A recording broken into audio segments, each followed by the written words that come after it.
ਦੇ ਵਿੱਚ ਪ੍ਰਵਾਨ ਹੁੰਦੇ ਨੇ, ਜਿਹੜੇ ਗੁਰੂ ਦੇ ਰੰਗਾਂ ਦੇ ਵਿੱਚ ਰੰਗੇ ਜਾਂਦੇ ਨੇ।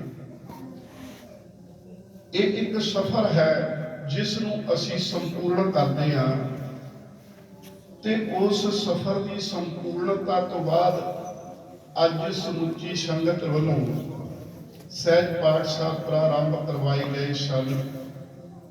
ਭਾਈ ਸਾਹਿਬ ਜੀ ਨੇ ਬੜੀ ਹੀ ਰਸ ਭਿੰਨੀ ਆਵਾਜ਼ ਦੇ ਅੰਦਰ 9ਵੇਂ ਮਹੱਲੇ ਦੇ ਸ਼ਲੋਕ ਆਪ ਸੰਗਤਾਂ ਨੂੰ ਸਰਵਣ ਕਰਵਾਏ ਨੇ।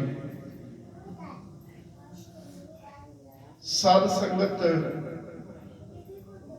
ਜਿਵੇਂ ਵੀਰ ਜੀ ਨੇ ਆਖਿਆ ਕਿ ਉਹ ਸਵਾਸਾਂ ਦੀ ਪੂੰਜੀ ਨੂੰ ਪੂਰਿਆਂ ਕਰਦੇ ਹੋਏ ਸਾਡੇ ਤੋਂ ਵਿਛੜ ਗਏ ਨੇ। ਅਸਲ ਵਿੱਚ ਇਹ ਇੱਕ ਸਫ਼ਰ ਹੈ, ਇੱਕ ਮੰਜ਼ਿਲ ਹੈ, ਪਰ ਹਰ ਇੱਕ ਮਨੁੱਖ ਉਸ ਮੰਜ਼ਿਲ ਤੱਕ ਪੁੱਜਦਾ ਕਿ ਨਹੀਂ ਪੁੱਜਦਾ, ਇਹ ਸਾਡੀ ਸਮਝ ਤੋਂ ਬਾਹਰ ਹੈ। ਇਹ ਸਾਨੂੰ ਨਹੀਂ ਪਤਾ ਕਿ ਅਸੀਂ ਸਫਲ ਹੋਏ ਇਸ ਮੰਜ਼ਿਲ ਤੱਕ ਕਿ ਨਹੀਂ। ਹਾਂ, ਇੱਕ ਸਫ਼ਰ ਆਪਣਾ ਜ਼ਰੂਰ ਪੂਰਾ ਕੀਤਾ। ਗੁਰੂ ਬਾਬੇ ਨੇ ਜਿਸ ਦਿਨ ਸਾਨੂੰ ਖੰਡੇ ਦੀ ਪਹੁਲ ਬਖਸ਼ਿਸ਼ ਕੀਤੀ ਸੀ ਅਨੰਦਪੁਰ ਸਾਹਿਬ ਦੀ ਧਰਤੀ ਦੇ ਉੱਤੇ, ਉਸ ਦਿਨ ਤੋਂ ਲੈ ਕੇ ਅੱਜ ਤੱਕ ਵੀ ਜਦੋਂ ਪੰਜ ਪਿਆਰੇ ਅੰਮ੍ਰਿਤ ਸੰਚਾਰ ਕਰਦੇ ਨੇ, ਉਸ ਵੇਲੇ ਸਾਨੂੰ ਆਖਿਆ ਜਾਂਦਾ ਕਿ ਅੱਜ ਤੋਂ ਬਾਅਦ ਤੇਰਾ ਧਰਮੀ ਪਿਤਾ ਗੁਰੂ ਗੋਬਿੰਦ ਸਿੰਘ ਹੈ, ਤੇਰੀ ਧਰਮੀ ਦੀ ਮਾਤਾ ਸਾਹਿਬ ਕੌਰ ਹੈ। ਅੱਜ ਤੋਂ ਬਾਅਦ ਤੇਰੀ ਵਾਸੀ ਜਿਹੜੀ ਹੈ ਉਹ ਆਨੰਦਾਂ ਦੀ ਪੂਰੀ ਹੈ। ਅਸਲ ਵਿੱਚ ਸਾਡਾ ਸਫ਼ਰ ਜਿਹੜਾ ਹੈ ਉਹ ਆਨੰਦਾਂ ਦੀ ਪੂਰੀ ਤੱਕ ਪਹੁੰਚਣ ਦਾ, ਉਹ ਆਨੰਦਾਂ ਦੀ ਪੂਰੀ ਸਾਡੀ ਮੰਜ਼ਿਲ ਹੈ। ਉਸ ਮੰਜ਼ਿਲ ਤੱਕ ਅਸੀਂ ਪਹੁੰਚਣਾ ਹੈ ਤੇ ਇਹ ਇੱਕ ਸਫ਼ਰ ਹੈ। ਸਫ਼ਰ ਗੁਰੂ ਸਵਾਰਿਓ ਅਸੀਂ ਰੋਜ਼ ਕਰਦੇ ਹਾਂ। ਅੱਜ ਵੀ ਆਪਾਂ ਸਾਰੇ ਆਪਣੇ ਘਰਾਂ ਤੋਂ ਚੱਲ ਕੇ ਅੱਜ ਦੇ ਇਸ ਸ਼ੋਕਮਈ ਸਮਾਗਮ ਦੇ ਵਿੱਚ ਇਕੱਤਰ ਹੋਣ ਵਾਸਤੇ ਸਫ਼ਰ ਕਰਕੇ ਆਏ ਹਾਂ। ਕਈ ਕਾਰੋਬਾਰੀ ਲੋਕ, ਕਈ ਨੌਕਰੀ ਪੇਸ਼ਾ ਲੋਕ, ਜਿਨ੍ਹਾਂ ਨੂੰ ਹਰ ਰੋਜ਼ ਸਫ਼ਰ ਦੇ ਉੱਤੇ ਜਾਣਾ ਪੈਂਦਾ ਹੈ। ਮਨੁੱਖ ਆਪਣੇ ਘਰ ਤੋਂ ਆਪਣੇ ਕੰਮ ਦੇ ਉੱਤੇ ਸਫ਼ਰ ਦੇ ਉੱਤੇ ਜਾਂਦਾ ਹੈ, ਆਪਣੇ ਪਿੰਡ ਤੋਂ ਆਪਣੇ ਘਰ ਤੋਂ ਦੂਜੇ ਸ਼ਹਿਰ ਸਫ਼ਰ ਵਾਸਤੇ ਜਾਂਦਾ, ਯਾਤਰਾ ਵਾਸਤੇ ਜਾਂਦਾ ਹੈ। ਕਈ ਵਾਰ ਦੂਜੇ ਸੂਬੇ ਦੇ ਵਿੱਚ ਜਾਂਦਾ ਹੈ, ਦੂਰ ਦਰੇਡੇ ਯਾਤਰਾ ਵਾਸਤੇ ਜਾਂਦਾ ਹੈ, ਤੇ ਕਈ ਵਾਰ ਵਿਦੇਸ਼ ਦੀ ਯਾਤਰਾ ਵੀ ਕਰਦੇ ਆ।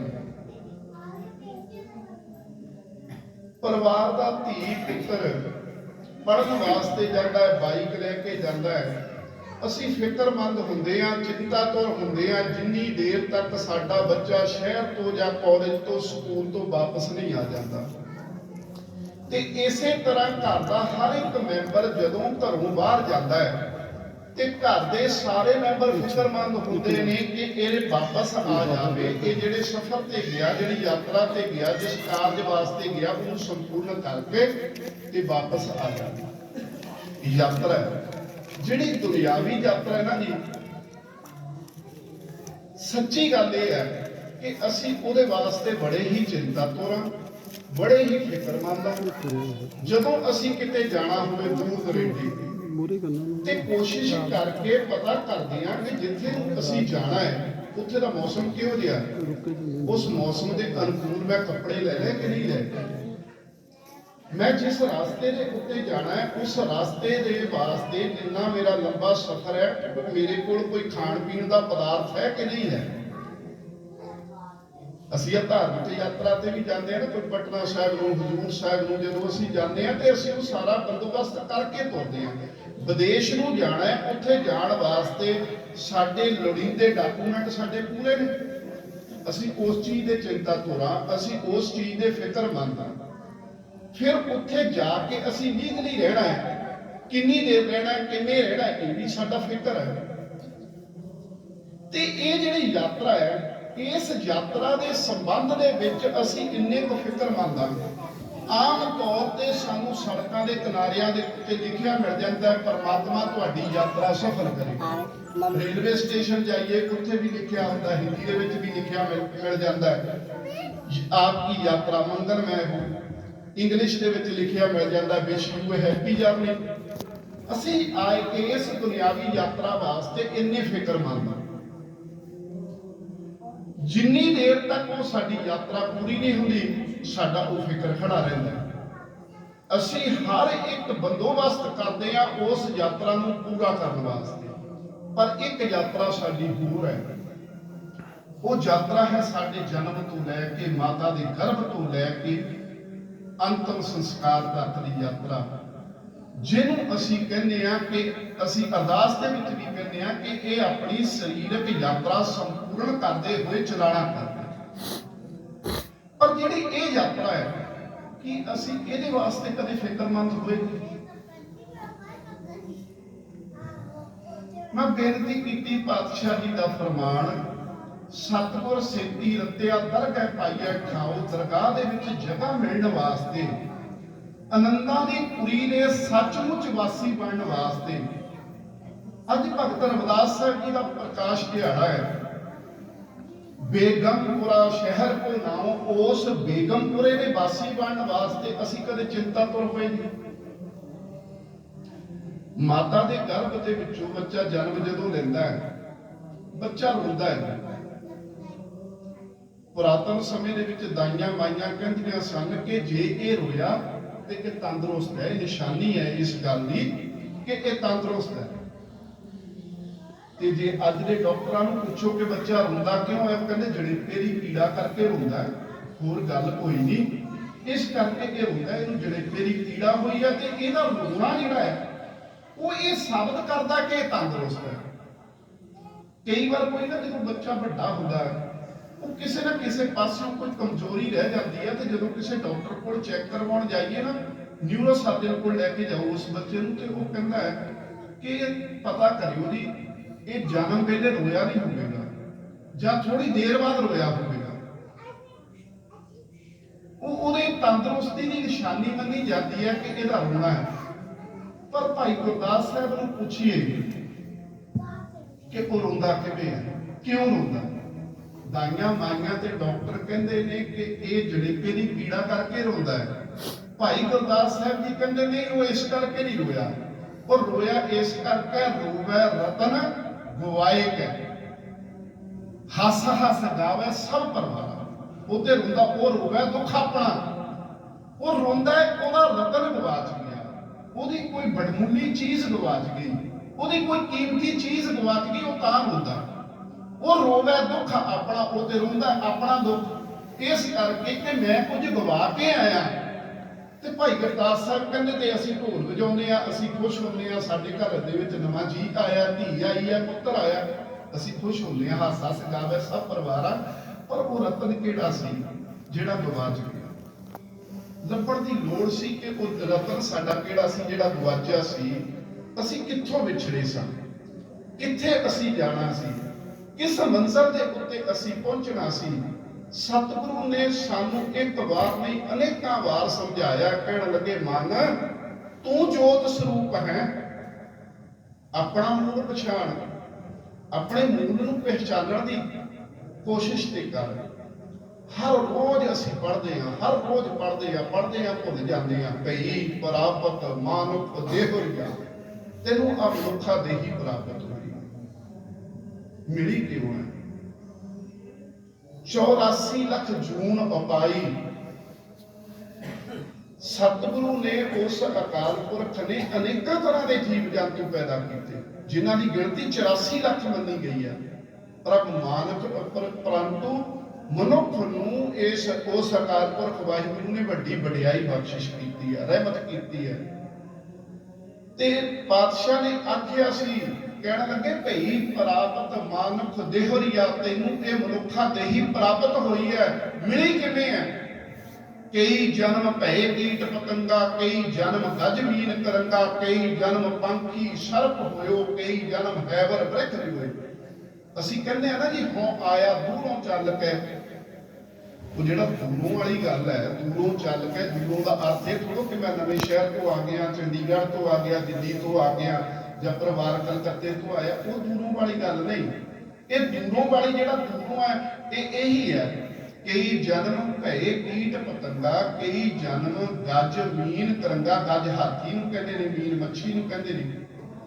ਗੱਜ ਮੀਨ ਕਰੰਗਾ, ਕਈ ਜਨਮ ਅਸੀਂ ਸਰਪ ਬਣ ਕੇ ਲੰਕਦੇ ਰਹੇ, ਚਮਗਿੱਦੜ ਬਣ ਕੇ ਲੰਕਦੇ ਰਹੇ, ਅਨੇਕਾਂ ਜਨਮ ਭਟਕਦੇ ਭਟਕਦੇ ਮਨੁੱਖਾ ਦੇਹੀ ਪ੍ਰਾਪਤ ਹੋਈ। ਸਤਿਗੁਰੂ ਕਹਿੰਦੇ ਭਈ ਪ੍ਰਾਪਤ ਮਨੁੱਖ ਦੇਹਰੀਆ ਗੋਬਿੰਦ ਮਿਲਣ ਕੀ ਇਹ ਤਰੀਕਰੀਆ। ਇੱਕੋ ਇੱਕ ਤੈਨੂੰ ਮੌਕਾ ਮਿਲਿਆ ਸੀ, ਇਹ ਤੇਰੀ ਵਾਰੀ, ਇਹ ਤੇਰਾ ਅਵਸਰ ਹੈ, ਇਹ ਤੇਰੀ ਵਾਰੀ ਹੈ ਉਸ ਅਕਾਲ ਪੁਰਖ ਵਾਹਿਗੁਰੂ ਨੂੰ ਮਿਲਣ। ਭਈ ਪ੍ਰਾਪਤ ਮਨੁੱਖ ਦੇਹਰੀਆ ਗੋਬਿੰਦ ਮਿਲਣ ਕੀ ਇਹ ਤੇਰੀ ਵਾਰੀ ਹੈ। ਇੱਕ ਖਿਆਲ ਕਰਿਓ ਜੀ, ਸਤਿਗੁਰੂ ਜੀ ਦਾ ਫਰਮਾਨ ਹੈ ਮਨ ਤੂੰ ਜੋਤ ਸਰੂਪ ਹੈ ਆਪਣਾ ਮੂਲ ਪਛਾਣ। ਹੁਣ ਮੂਲ ਨੂੰ ਕਿਵੇਂ ਪਹਿਚਾਨਣਾ? ਕੁਦਰਤ ਦਾ ਇੱਕ ਨਿਯਮ ਹੈ, ਸਮੁੰਦਰ ਦੇ ਉੱਤੋਂ ਵਿਸ਼ਾਲ ਸਮੁੰਦਰ ਹੈ, ਸਮੁੰਦਰ ਦੇ ਉੱਤੋਂ ਪਾਣੀ ਭਾਫ ਬਣ ਕੇ ਵਾਸ਼ਪ ਬਣ ਕੇ ਉੱਡਦਾ, ਹਵਾ ਦੇ ਵੱਧ ਘੱਟ ਦਬਾਅ ਦੇ ਹੇਠ ਆ ਕੇ ਬੱਦਲਾਂ ਦਾ ਰੂਪ ਧਾਰਨ ਕਰਦਾ ਹੈ, ਪਹਾੜਾਂ ਦੇ ਨਾਲ ਜਾ ਕੇ ਟਕਰਾਉਂਦਾ ਤੇ ਪਾਣੀ ਬਣ ਕੇ ਫਿਰ ਵਸ ਪੈਂਦਾ। ਸਮੁੰਦਰ ਦੇ ਵਿੱਚੋਂ ਪਾਣੀ ਭਾਫ ਬਣ ਕੇ ਉੱਡਿਆ ਸੀ, ਬੱਦਲਾਂ ਦੇ ਵਿੱਚੋਂ ਪਾਣੀ ਦੇ ਰੂਪ ਦੇ ਵਿੱਚ ਫਿਰ ਵਸ ਗਿਆ। ਵਰਸਿਆ ਹੋਇਆ ਇਹ ਪਾਣੀ ਨਦੀਆਂ ਨਾਲਿਆਂ ਦਾ ਰੂਪ ਧਾਰਨ ਕਰਦਾ ਹੋਇਆ ਹਰ ਇੱਕ ਨਦੀ, ਕੋਈ ਹੈ ਅਭਾਗੀ ਘੱਗਰ ਵਰਗੀ ਜਿਹੜੀ ਸਮੁੰਦਰ ਵਿੱਚ ਨਹੀਂ ਮਿਲਦੀ, ਫਿਰ ਦੌੜ ਲਾਉਂਦੀ ਹੈ ਕਿ ਉਸ ਆਪਣੇ ਮੂਲ ਵੱਲ ਨੂੰ ਪਾਣੀ ਦੌੜਿਆ ਜਾਂਦਾ ਹੈ, ਉਸ ਮੂਲ ਵੱਲ ਨੂੰ, ਆਪਣੇ ਸੋਮੇ ਵੱਲ ਨੂੰ, ਜਿੱਥੋਂ ਇਹ ਆਇਆ ਸੀ ਸਮੁੰਦਰ ਵੱਲ ਨੂੰ ਫਿਰ ਜਾਣ ਵਾਸਤੇ ਦੌੜਾ ਜਾਂਦਾ। ਅੰਤ ਸਮੁੰਦਰ ਦੇ ਵਿੱਚ ਮਿਲ ਕੇ ਸਮੁੰਦਰ ਦਾ ਰੂਪ ਬਣ ਜਾਂਦਾ। ਸਾਡੇ ਦੇਸ਼ ਦੇ ਵਿੱਚ ਅਨੇਕਾਂ ਨਦੀਆਂ ਨੂੰ ਪਵਿੱਤਰ ਮੰਨਿਆ ਜਾਂਦਾ ਹੈ, ਗੰਗਾ ਨੂੰ ਸਭ ਤੋਂ ਵੱਧ ਪਵਿੱਤਰ ਮੰਨਿਆ ਜਾਂਦਾ ਹੈ। ਪਰ ਜਦੋਂ ਗੰਗਾ ਸਮੁੰਦਰ ਦੇ ਰੂਪ ਦੇ ਵਿੱਚ ਜਾ ਕੇ ਸਮੁੰਦਰ ਵਿੱਚ ਮਿਲ ਜਾਂਦੀ ਹੈ, ਸਮੁੰਦਰ ਦਾ ਰੂਪ ਬਣ ਜਾਂਦੀ ਹੈ, ਸਾਗਰ ਦਾ ਰੂਪ ਬਣ ਜਾਂਦੀ ਹੈ, ਫਿਰ ਗੰਗਾ ਦੇ ਤੇ ਸਾਗਰ ਦਾ ਕੋਈ ਆਪਸ ਵਿੱਚ ਕੋਈ ਫਰਕ ਨਹੀਂ ਰਹਿੰਦਾ। ਬਸ ਗੱਲ ਇੰਨੀ ਕੁ ਸੀ, ਜਿਹੜਾ ਪਾਣੀ ਪਹਾੜ ਦੇ ਉੱਤੇ ਬੱਦਲ ਰੂਪ ਦੇ ਵਿੱਚ ਵਰਸਿਆ, ਉਹਨੂੰ ਨਦੀ ਦਾ ਸਹਾਰਾ ਮਿਲਿਆ ਤੇ ਉਹ ਸਮੁੰਦਰ ਦੇ ਵਿੱਚ ਜਾ ਕੇ ਰਲ ਗਿਆ। ਪਰ ਜਿਹੜਾ ਕਿਸੇ ਵੱਖਰੇ ਨਾਲੇ ਦੇ ਵਿੱਚ ਵਗਦਾ ਹੋਇਆ ਕਿਸੇ ਹੋਰ ਦੂਸਰੀ ਜਗ੍ਹਾ ਚਲੇ ਗਿਆ, ਉਹ ਉੱਥੇ ਗਲ ਗਿਆ, ਸੜ ਗਿਆ, ਉੱਥੇ ਕਾਲਖ ਵੀ ਆ। ਅਸੀਂ ਉਸ ਚੀਜ਼ ਤੋਂ ਗਏ ਟੁੱਟ। ਧੰਨ ਗੁਰੂ ਨਾਨਕ ਪਿਤਾ ਮਹਾਰਾਜ ਇਹੋ ਜਿਹੇ ਕਿਸੇ ਪਾਣੀ ਦੇ ਸੂਮੇ ਦੇ ਲਾਗੇ ਦੀ ਲੰਘੇ। ਇੱਕ ਦਿਨ ਉਹ ਪਾਣੀ ਦਾ ਸੂਮਾ ਜਿਹੜਾ ਸੀ ਉਹ ਭਰਿਆ ਪਿਆ ਸੀ, ਉਹ ਛੱਪੜ, ਉਹ ਟੋਭਾ, ਉਹ ਸਰੋਵਰ ਭਰਿਆ ਪਿਆ ਸੀ, ਉਹਦੇ ਵਿੱਚ ਪੌਰ ਫੁੱਲ ਉੱਗੇ ਹੋਏ ਨੇ, ਉਹਦੇ ਨਜ਼ਦੀਕ ਬੱਚੇ ਖੇਡਦੇ ਨੇ, ਸੁਆਣੀਆਂ ਆਪਣੇ ਕੱਪੜੇ ਪੈ ਧੋਦੀਆਂ ਨੇ, ਉੱਥੇ ਬੱਚਿਆਂ ਦੀ ਕਿਲਕਾਰੀ ਹੈ, ਉੱਥੇ ਆਸ-ਪਾਸ ਹਰਿਆਲੀ ਹੈ, ਪੰਛੀ ਚਹਿਚਹਾਉਂਦੇ ਨੇ, ਸਾਰਾ ਕੁਝ ਹੈ, ਪੂਰੀ ਰੌਣਕ ਹੈ। ਪਰ ਕੁਝ ਦੇਰ ਬਾਅਦ ਗੁਰੂ ਨਾਨਕ ਪਿਤਾ ਮਹਾਰਾਜ ਜਦੋਂ ਉਸ ਰਸਤੇ ਤੋਂ ਦੁਬਾਰਾ ਫੇਰ ਲੰਘਦੇ ਨੇ, ਅੱਜ ਉਹ ਛੱਪੜ, ਅੱਜ ਉਹ ਟੋਭਾ, ਅੱਜ ਉਹ ਸਰੋਵਰ ਉੱਥੇ ਦਿਖਾਈ ਨਹੀਂ ਦਿੰਦਾ। ਨਾ ਸਰੋਵਰ ਹੈ, ਨਾ ਪਾਣੀ ਹੈ, ਪਾਣੀ ਸੁੱਕ ਗਿਆ, ਸੜ ਗਿਆ, ਧਰਤੀ ਦਾ ਰੰਗ ਜਿਹੜਾ ਸੀ ਉਹਦਾ ਕਾਲਾ ਹੋ ਗਿਆ। ਫਿਰ ਉਹ ਜਿਹੜੀ ਆਸ-ਪਾਸ ਦੀ ਹਰਿਆਲੀ ਸੀ ਉਹ ਵੀ ਖਤਮ ਹੋ ਗਈ, ਬੱਚਿਆਂ ਦੀਆਂ ਕਿਲਕਾਰੀਆਂ ਵੀ ਖਤਮ ਹੋ ਗਈਆਂ, ਪੰਛੀਆਂ ਦਾ ਚਹਿਚਹਾਉਣਾ ਵੀ ਖਤਮ ਹੋ ਗਿਆ। ਪਾਤਸ਼ਾਹ ਨੇ ਮੁਖਾਤਬ ਹੋ ਕੇ ਪੁੱਛਿਆ, ਕਹਿਣ ਲੱਗੇ, ਬੱਬਰ ਤੂੰ ਹਰਿਆਵਲਾ, ਕਬਲਾ ਕੰਚਨ ਬੰਧ, ਕਹਿ ਦੁਖੜੇ ਸੜੀ ਹੋਏ, ਕਾਲੀ ਹੋਈ ਆ ਤੇ ਅਮਰੀ। ਕਹਿਣ ਲੱਗੇ, ਸੱਜਣਾ ਤੂੰ ਬੜਾ ਹਰਿਆਵਲਾ ਸੀ, ਬੱਬਰ ਤੂੰ ਹਰਿਆਵਲਾ, ਕਬਲਾ ਕੰਚਨ ਬੰਧ, ਤੇਰੀ ਕੰਚਨ ਵਰਗੀ ਦੇਹੀ ਸੀ, ਸੋਨੇ ਵਰਗਾ ਤੇਰਾ ਸਰੀਰ ਸੀ, ਕਹਿ ਦੁਖੜੇ ਸੜੀ ਹੋਏ, ਕਿਹੜੇ ਦੁੱਖ ਦੇ ਨਾਲ ਸੜ ਗਿਆ, ਕਿਹੜੇ ਦੁੱਖ ਕਰਕੇ ਤੇਰਾ ਰੰਗ ਕਾਲਾ ਹੋ ਗਿਆ, ਕਾਲੀ ਹੋਈ ਹੈ ਤੇ ਹੋਈ। ਤੇ ਉਸ ਟੋਭੇ ਨੇ, ਉਸ ਸਰੋਵਰ ਨੇ ਜਵਾਬ ਦਿੱਤਾ ਸੀ, ਕਹਿਣ ਲੱਗਾ, ਹਾਂ ਮੈਂ ਹਰਿਆਵਲਾ ਸੀ, ਮੇਰੀ ਕੰਚਨ ਵਰਗੀ ਦੇਹੀ ਸੀ, ਮੈਨੂੰ ਦੁੱਖ ਇਸ ਗੱਲ ਦਾ ਹੈ ਕਿ ਜਿਸ ਸੋਮੇ ਤੋਂ ਮੈਨੂੰ ਜ਼ਿੰਦਗੀ ਮਿਲਦੀ ਸੀ, ਜਿਸ ਸੋਮੇ ਤੋਂ ਮੈਨੂੰ ਪਾਣੀ ਮਿਲਦਾ ਸੀ, ਮੈਂ ਉਹਦੇ ਨਾਲ ਟੁੱਟ ਗਿਆ, ਮੈਂ ਤਾਂ ਕਾਲਾ ਹੋ ਗਿਆ। ਭੋਜਨ ਦਾ ਰੰਗ ਕਾਲਾ ਹੈ। ਜੇ ਅਸੀਂ ਗੱਲ ਕਰੀਏ, ਅਸੀਂ ਕਹਾਂਗੇ ਠੀਕ ਹੈ ਜੀ, ਉਹਦੀ ਬਣਤਰ ਰੱਬ ਜੀ ਨੇ ਇਹੋ ਜਿਹੀ ਬਣਾਈ ਹੈ, ਕੋਇਲ ਕਾਲੇ ਰੰਗ ਦੀ ਹੈ, ਕਾਂ ਵੀ ਕਾਲੇ ਰੰਗ ਦਾ, ਪਰ ਉਹਦੀ ਬੋਲੀ ਕੋਈ ਸੁਣਦਾ ਨਹੀਂ। ਕੋਇਲ ਦੀ ਬੋਲੀ ਜਿਹੜੀ ਆ ਬੜੀ ਮਿੱਠੀ ਹੈ ਤੇ ਹਰ ਕੋਈ ਸੁਣਦਾ। ਬਾਬਾ ਫਰੀਦ ਸਾਹਿਬ ਨੇ ਪੁੱਛ ਲਿਆ ਸੀ, ਕਾਲੀ ਕੋਇਲ ਤੂੰ ਕਿਤ ਗੁਣ ਕਾਲੀ? ਕਹਿਣ ਲੱਗੇ ਤੂੰ ਕਾਲੀ ਕਿਉਂ ਹੈ? ਬੜੀ ਤੇਰੀ ਮਿੱਠੀ ਆਵਾਜ਼ ਹੈ ਪਰ ਤੇਰਾ ਰੰਗ ਕਾਲਾ ਕਿਉਂ ਹੈ? ਕਾਲੀ ਕੋਇਲ ਤੂੰ ਕਿਤ ਗੁਣ ਕਾਲੀ? ਕਹਿਣ ਲੱਗੀ ਆਪਣੇ ਪ੍ਰੀਤਮ ਕੈ ਹਉ ਬਿਰਹ ਹੋ ਜਾ।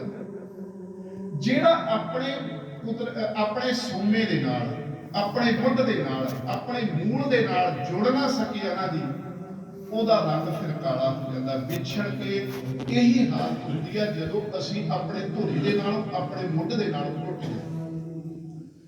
ਕੋਲਾ ਅਸੀਂ ਸਾਰੇ ਦੇਖਦੇ ਹਾਂ, ਪਰ ਕੋਈ ਇਹੋ ਜਿਹੀ ਰੂਹ ਹੁੰਦੀ ਹੈ, ਕੋਈ ਇਹੋ ਜਿਹੀ ਖੋਜੀ ਬਿਰਤੀ ਵਾਲੇ ਇਨਸਾਨ ਹੁੰਦੇ ਨੇ ਜਿਹੜੇ ਹਰ ਇੱਕ ਗੱਲ ਦੀ ਤਹਿ ਤੱਕ ਜਾਣਾ ਚਾਹੁੰਦੇ ਨੇ। ਭਾਈ ਵੀਰ ਸਿੰਘ ਜੀ ਨੇ ਵੀ ਕੋਲਾ ਦੇਖਿਆ, ਅਸੀਂ ਵੀ ਕੋਲਾ ਰੋਜ਼ ਦੇਖਦੇ ਹਾਂ। ਦੇਖਿਆ ਤੇ ਬਸ ਠੀਕ ਹੈ ਜੀ, ਕੋਲਾ ਆਇਆ ਕੋਲਾ, ਇਸ ਤੋਂ ਬਾਅਦ ਤੇ ਕੁਝ ਨਹੀਂ। ਪਰ ਭਾਈ ਗੁਰਦਾਸ ਸਾਹਿਬ, ਭਾਈ ਵੀਰ ਸਿੰਘ ਸਾਹਿਬ ਨੇ ਉਸ ਕੋਲੇ ਦੇ ਬਾਰੇ ਦੇ ਵਿੱਚ ਇੱਕ ਸਭਾ ਦੇ ਵਿੱਚ ਰੱਖ ਦਿੱਤਾ। ਕਹਿਣ ਲੱਗੇ ਜੀ ਆਹ ਕੋਲਾ ਹੈ, ਇਹਦਾ ਰੰਗ ਬਦਲਣਾ ਹੈ। ਇਹਦਾ ਰੰਗ ਕਿਵੇਂ ਬਦਲਿਆ ਜਾ ਸਕਦਾ? ਕਿਸੇ ਨੇ ਆਖਿਆ ਜੀ ਕਾਲੀ ਚੀਜ਼ ਹੈ, ਇਹਦੇ ਉੱਤੇ ਕਾਲਖ ਹੈ, ਇਹਨੂੰ ਧੋ ਦਿਓ, ਸਾਫ਼ ਕਰ ਦਿਓ, ਸਾਬਣ ਲਾ ਦਿਓ ਤੇ ਸਾਫ਼ ਹੋ ਜਾਏਗੀ। ਕਹਿੰਦੇ ਟਰਾਈ ਕਰਕੇ ਦੇਖ ਲਓ। ਕੀਤੀ ਗਈ ਟਰਾਈ ਉਹਦੇ ਉੱਤੇ, ਪਰ ਸਾਬਣ ਲਾਉਣ ਤੋਂ ਬਾਅਦ ਵੀ ਕੋਲਾ ਸਾਫ਼ ਨਾ ਹੋਇਆ। ਫਿਰ ਕਹਿੰਦੇ ਜੀ ਵੀ ਕੋਈ ਗੱਲ ਨਹੀਂ, ਕੋਈ ਕਿਸੇ ਵੀ ਰੰਗ ਦਾ ਕੱਪੜਾ ਹੋਵੇ, ਕਿਸੇ ਵੀ ਰੰਗ ਦੀ ਕੋਈ ਚੀਜ਼ ਹੋਵੇ, ਉਹਦੇ ਉੱਤੇ ਆਪਾਂ ਜਦੋਂ ਕੋਈ ਦੂਜਾ ਰੰਗ ਕਰ ਦਈਏ, ਬੁਰਸ਼ ਕਰਕੇ ਕਰ ਦਈਏ ਜਾਂ ਲਲਾਰੀ ਕੋਲ ਭੇਜ ਦਈਏ, ਉਹਦੇ ਉੱਤੇ ਰੰਗ ਚੜ ਜਾਂਦਾ। ਇਹਦੇ ਉੱਤੇ ਕੋਈ ਲਲਾਰੀ ਕੋਲ ਭੇਜ ਕੇ ਦੇਖ ਲਓ, ਫਿੱਕਾ ਨਾ ਸਹੀ ਗੂੜਾ ਰੰਗ ਤੇ ਇਹਦੇ ਤੇ ਕੋਈ ਚਾੜੇਗਾ ਹੀ। ਭੇਜ ਕੇ ਦੇਖਿਆ, ਨਹੀਂ ਫਰਕ ਪਿਆ।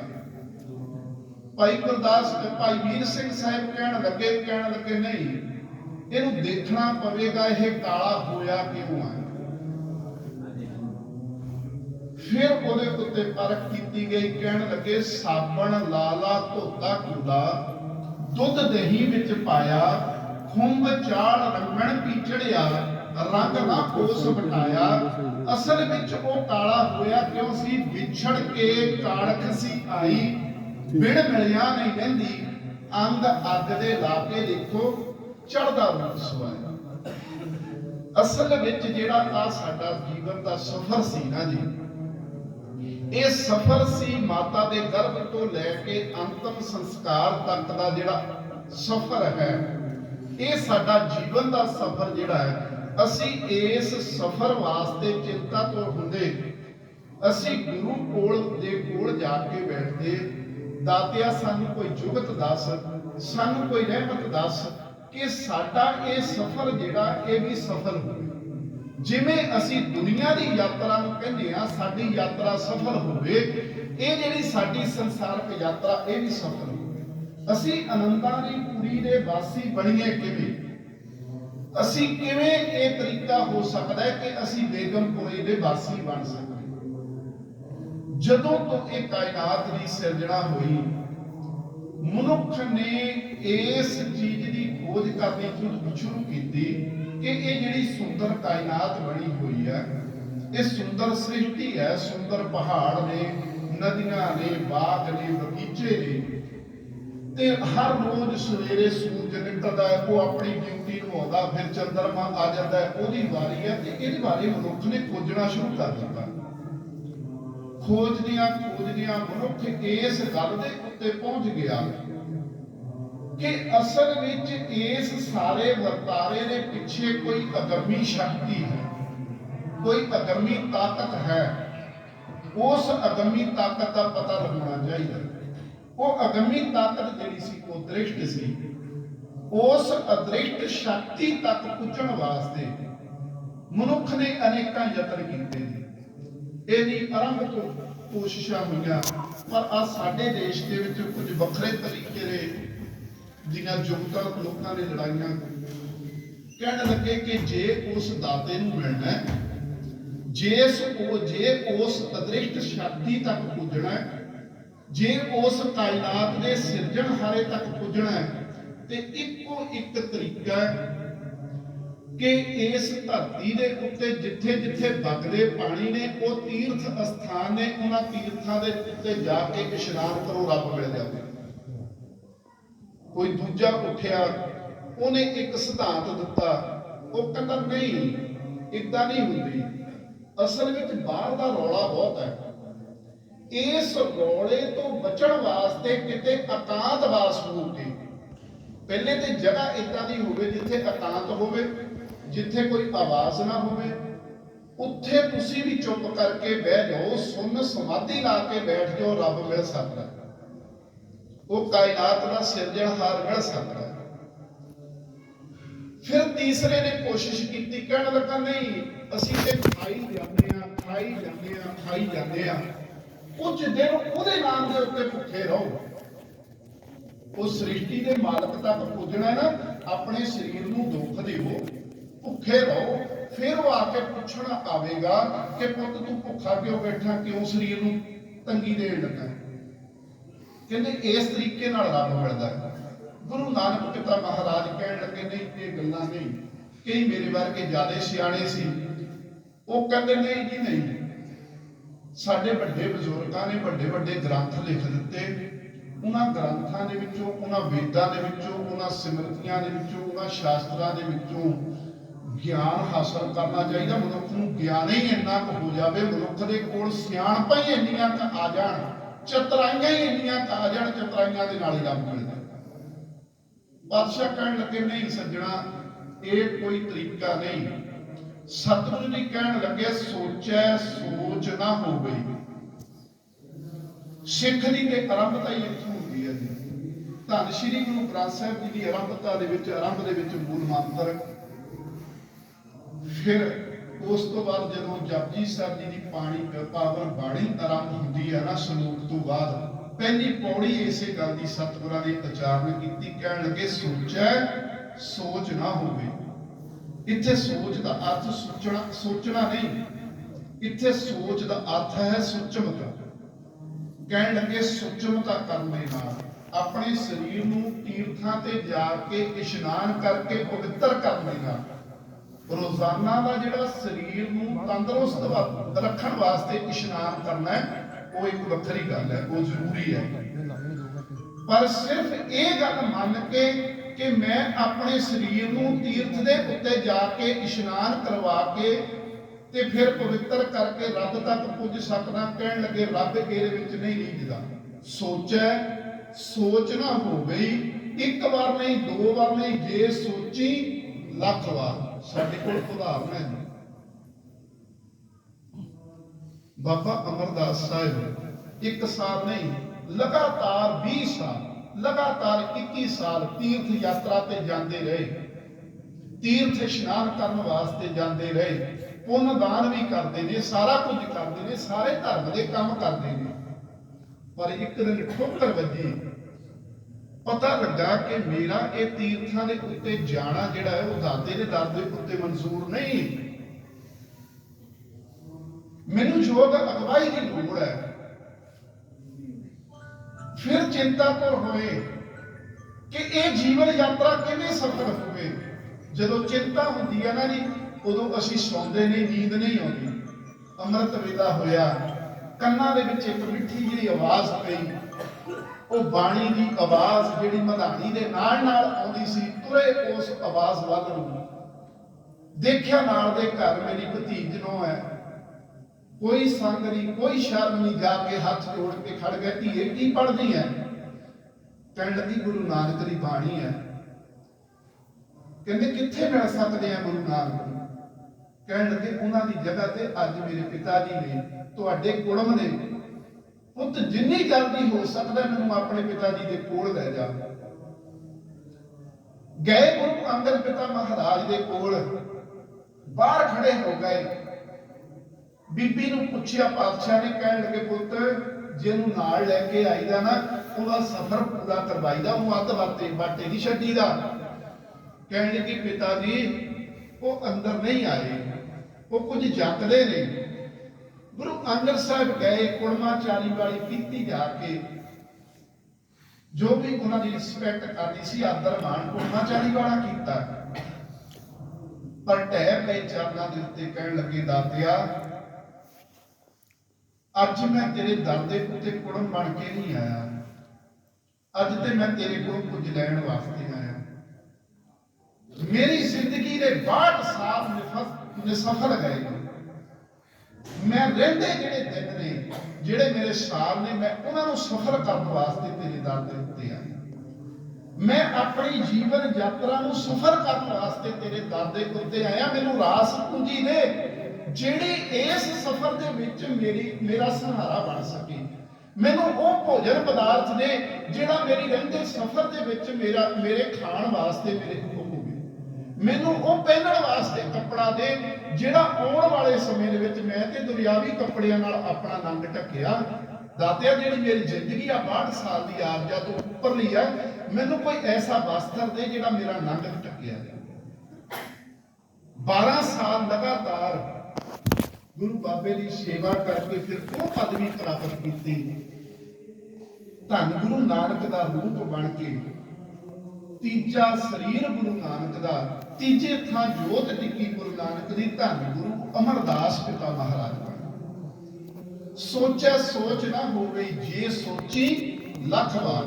ਫਿਰ ਦੂਜਾ ਸੀ ਕਹਿਣ ਲੱਗਾ, ਮੋਨ ਸਮਾਧੀ ਲਾ ਲਓ ਜੀ, ਮੋਨ ਧਾਰਨ ਕਰ ਲਓ, ਚੁੱਪ ਨਾ ਹੋ ਗਈ ਜੇ ਲਾਏ ਰਹਾ ਲਿਬਤਾ।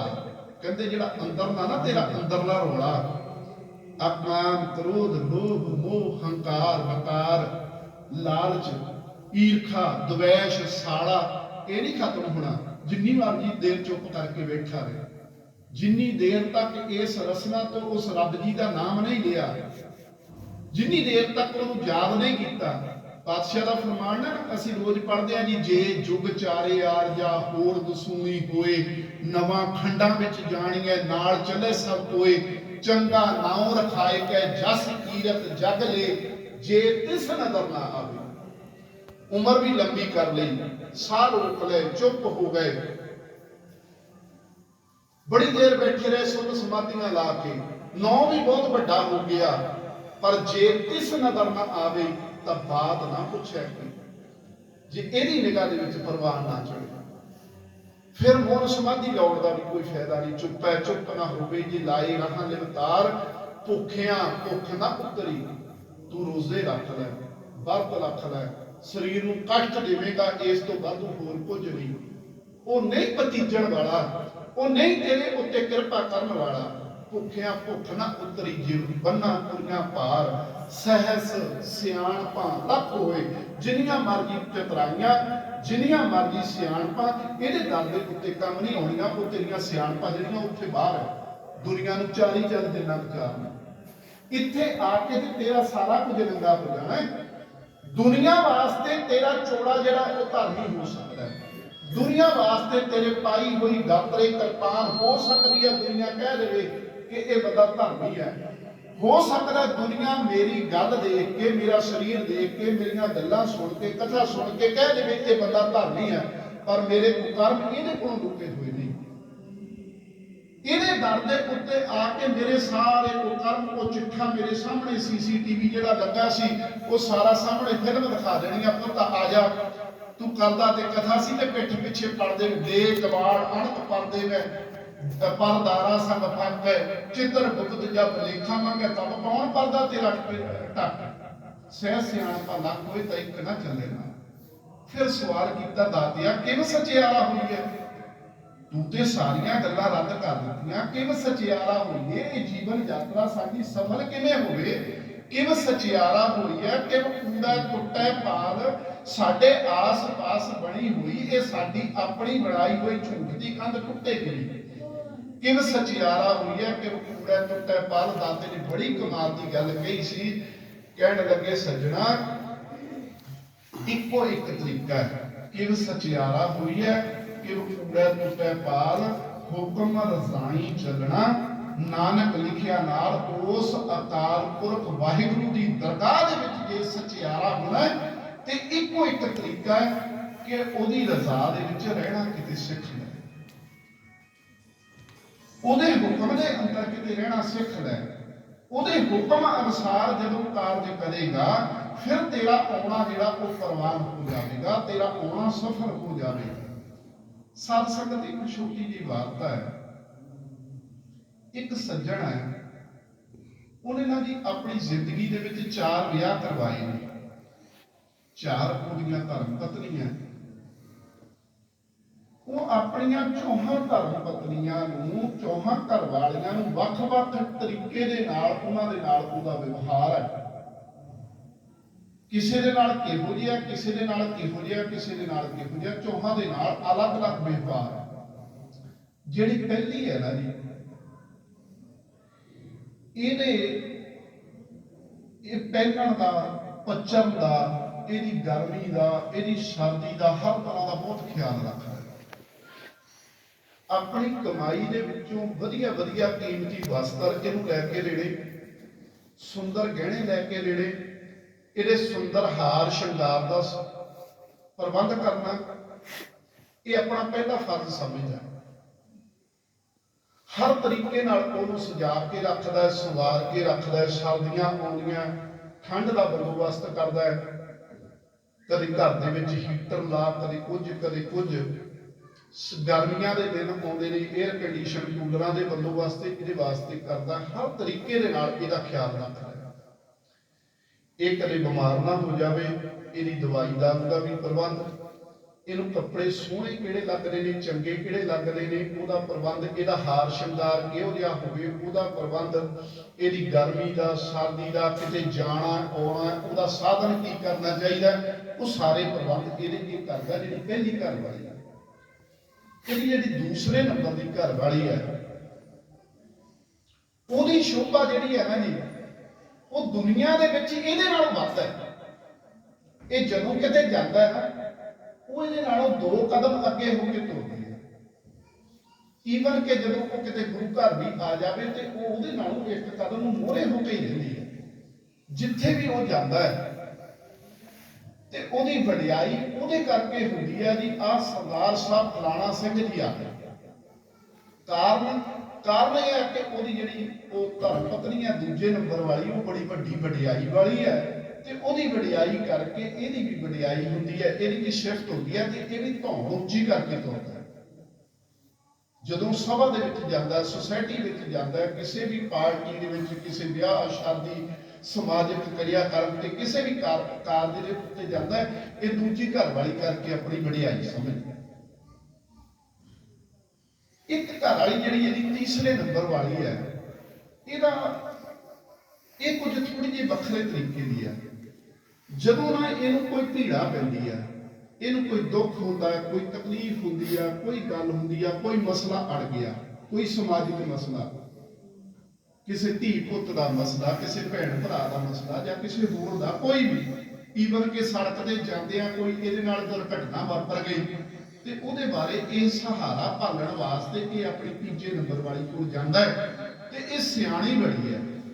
ਜਦੋਂ ਵੀ ਇਹ ਉਹਦੇ ਕੋਲ ਜਾਂਦਾ ਹੈ, ਉਹਨੂੰ ਜਾ ਕੇ ਸਾਰੀ ਸਮੱਸਿਆ ਦੱਸਦਾ ਹੈ ਤੇ ਉਹ ਕਿਸੇ ਨਾ ਕਿਸੇ ਤਰੀਕੇ ਦੇ ਨਾਲ ਕੋਈ ਨਾ ਕੋਈ ਇਹਦੀ ਹਰ ਸਮੱਸਿਆ ਦਾ ਹੱਲ ਕੱਢ ਕੇ ਸਾਹਮਣੇ ਰੱਖ ਦਿੰਦੀ ਹੈ ਕਿ ਸੱਜਣਾ ਤੂੰ ਇਸ ਤਰੀਕੇ ਨਾਲ ਕਰ ਲੈ ਤੇ ਤੇਰਾ ਜਿਹੜਾ ਇਹ ਮਸਲਾ ਹੱਲ ਹੋ ਸਕਦਾ, ਤੈਨੂੰ ਇਸ ਵਿਪਤਾ ਤੋਂ ਛੁਟਕਾਰਾ ਮਿਲ ਸਕਦਾ ਹੈ, ਤੇਰਾ ਕਾਰਜ ਜਿਹੜਾ ਉਹ ਸਫਲ ਹੋ ਸਕਦਾ ਹੈ। ਪਰ ਜਿਹੜੀ ਚੌਥੇ ਨੰਬਰ ਵਾਲੀ ਹੈ ਨਾ ਜੀ, ਉਹ ਬੜੀ ਗਰੀਬੜੀ ਜਿਹੀ, ਵਿਚਾਰੀ ਜਿਹੀ, ਕਮਜ਼ੋਰ ਜਿਹੀ, ਨਾ ਉਹਦੀ ਆਵਾਜ਼ ਨਿਕਲਦੀ ਹੈ, ਨਾ ਉਹਨੂੰ ਕਦੇ ਢੰਗ ਦਾ ਕੋਈ ਪਹਿਨਣ ਵਾਸਤੇ ਦਿੱਤਾ, ਨਾ ਉਹਨੂੰ ਕਦੇ ਢੰਗ ਦਾ ਕੋਈ ਖਾਣ ਵਾਸਤੇ ਦਿੱਤਾ ਹੈ। ਇੱਕ ਨੁੱਕਰ 'ਚ ਵਿਚਾਰੀ ਪਈ ਰਹਿੰਦੀ ਹੈ। ਬਸ ਇਹ ਕਹਿ ਲਈਏ ਕਿ ਦਿਨ ਕੱਟੀ ਕਰਦੀ। ਇੱਕ ਦਿਨ ਸਮਾਂ ਆਇਆ, ਇਹ ਸੱਜਣ ਬੈੱਡ ਦੇ ਉੱਤੇ ਲੰਮਾ ਪੈ ਗਿਆ, ਬਿਸਤਰ ਦੇ ਉੱਤੇ ਲੰਮਾ ਪੈ ਗਿਆ, ਬਿਮਾਰ ਹੋ ਗਿਆ, ਬਿਮਾਰੀ ਲੰਬੀ ਚੱਲੀ। ਇਹਨੂੰ ਮਹਿਸੂਸ ਹੋਣ ਲੱਗ ਪਿਆ ਕਿ ਹੁਣ ਮੇਰੇ ਦਿਨ ਕੋਈ ਬਹੁਤੇ ਨਹੀਂ ਰਹੇ। ਮੈਂ ਕੁਝ ਹਫ਼ਤਿਆਂ ਦਾ, ਕੁਝ ਦਿਨਾਂ ਦਾ, ਕੁਝ ਹਫ਼ਤਿਆਂ ਦਾ, ਕੁਝ ਮਹੀਨਿਆਂ ਦਾ ਹੀ ਮੇਰੇ ਕੋਲ ਸਮਾਂ ਹੈ। ਪਤਾ ਨਹੀਂ ਕਦੋਂ ਭੌਰ ਅਡਾਲੀ ਮਾਰ ਜਾਵੇ, ਮੇਰੀ ਜ਼ਿੰਦਗੀ ਹੁਣ ਖਤਮ ਹੈ। ਇਹਨੇ ਚਾਰਾਂ ਨੂੰ ਬੁਲਾਇਆ, ਸਾਹਮਣੇ ਆ ਕੇ ਖੜ ਗਈਆਂ। ਇਹ ਕਹਿੰਦਾ ਵੀ ਮੈਂ ਤੁਹਾਡੀ ਬੜੀ ਸੇਵਾ ਕੀਤੀ ਹੈ, ਮੈਂ ਤੁਹਾਨੂੰ ਬੜੇ ਪਿਆਰ ਦੇ ਨਾਲ ਪਾਲਿਆ ਹੈ, ਅੱਜ ਮੇਰਾ ਸਮਾਂ ਜਿਹੜਾ ਨਾ ਉਹ ਆਖਰੀ ਹੈ। ਮੈਨੂੰ ਪਤਾ ਨਹੀਂ ਕਦੋਂ ਬੁਲਾਵਾ ਆ ਜਾਵੇਗਾ। ਤੁਹਾਡੇ ਵਿੱਚੋਂ ਕੋਈ ਹੈ ਚੌਹਾਂ ਦੇ ਵਿੱਚੋਂ ਜਿਹੜੀ ਇਸ ਵਕਤ ਮੇਰੀ ਮਦਦ ਕਰ ਸਕੇ?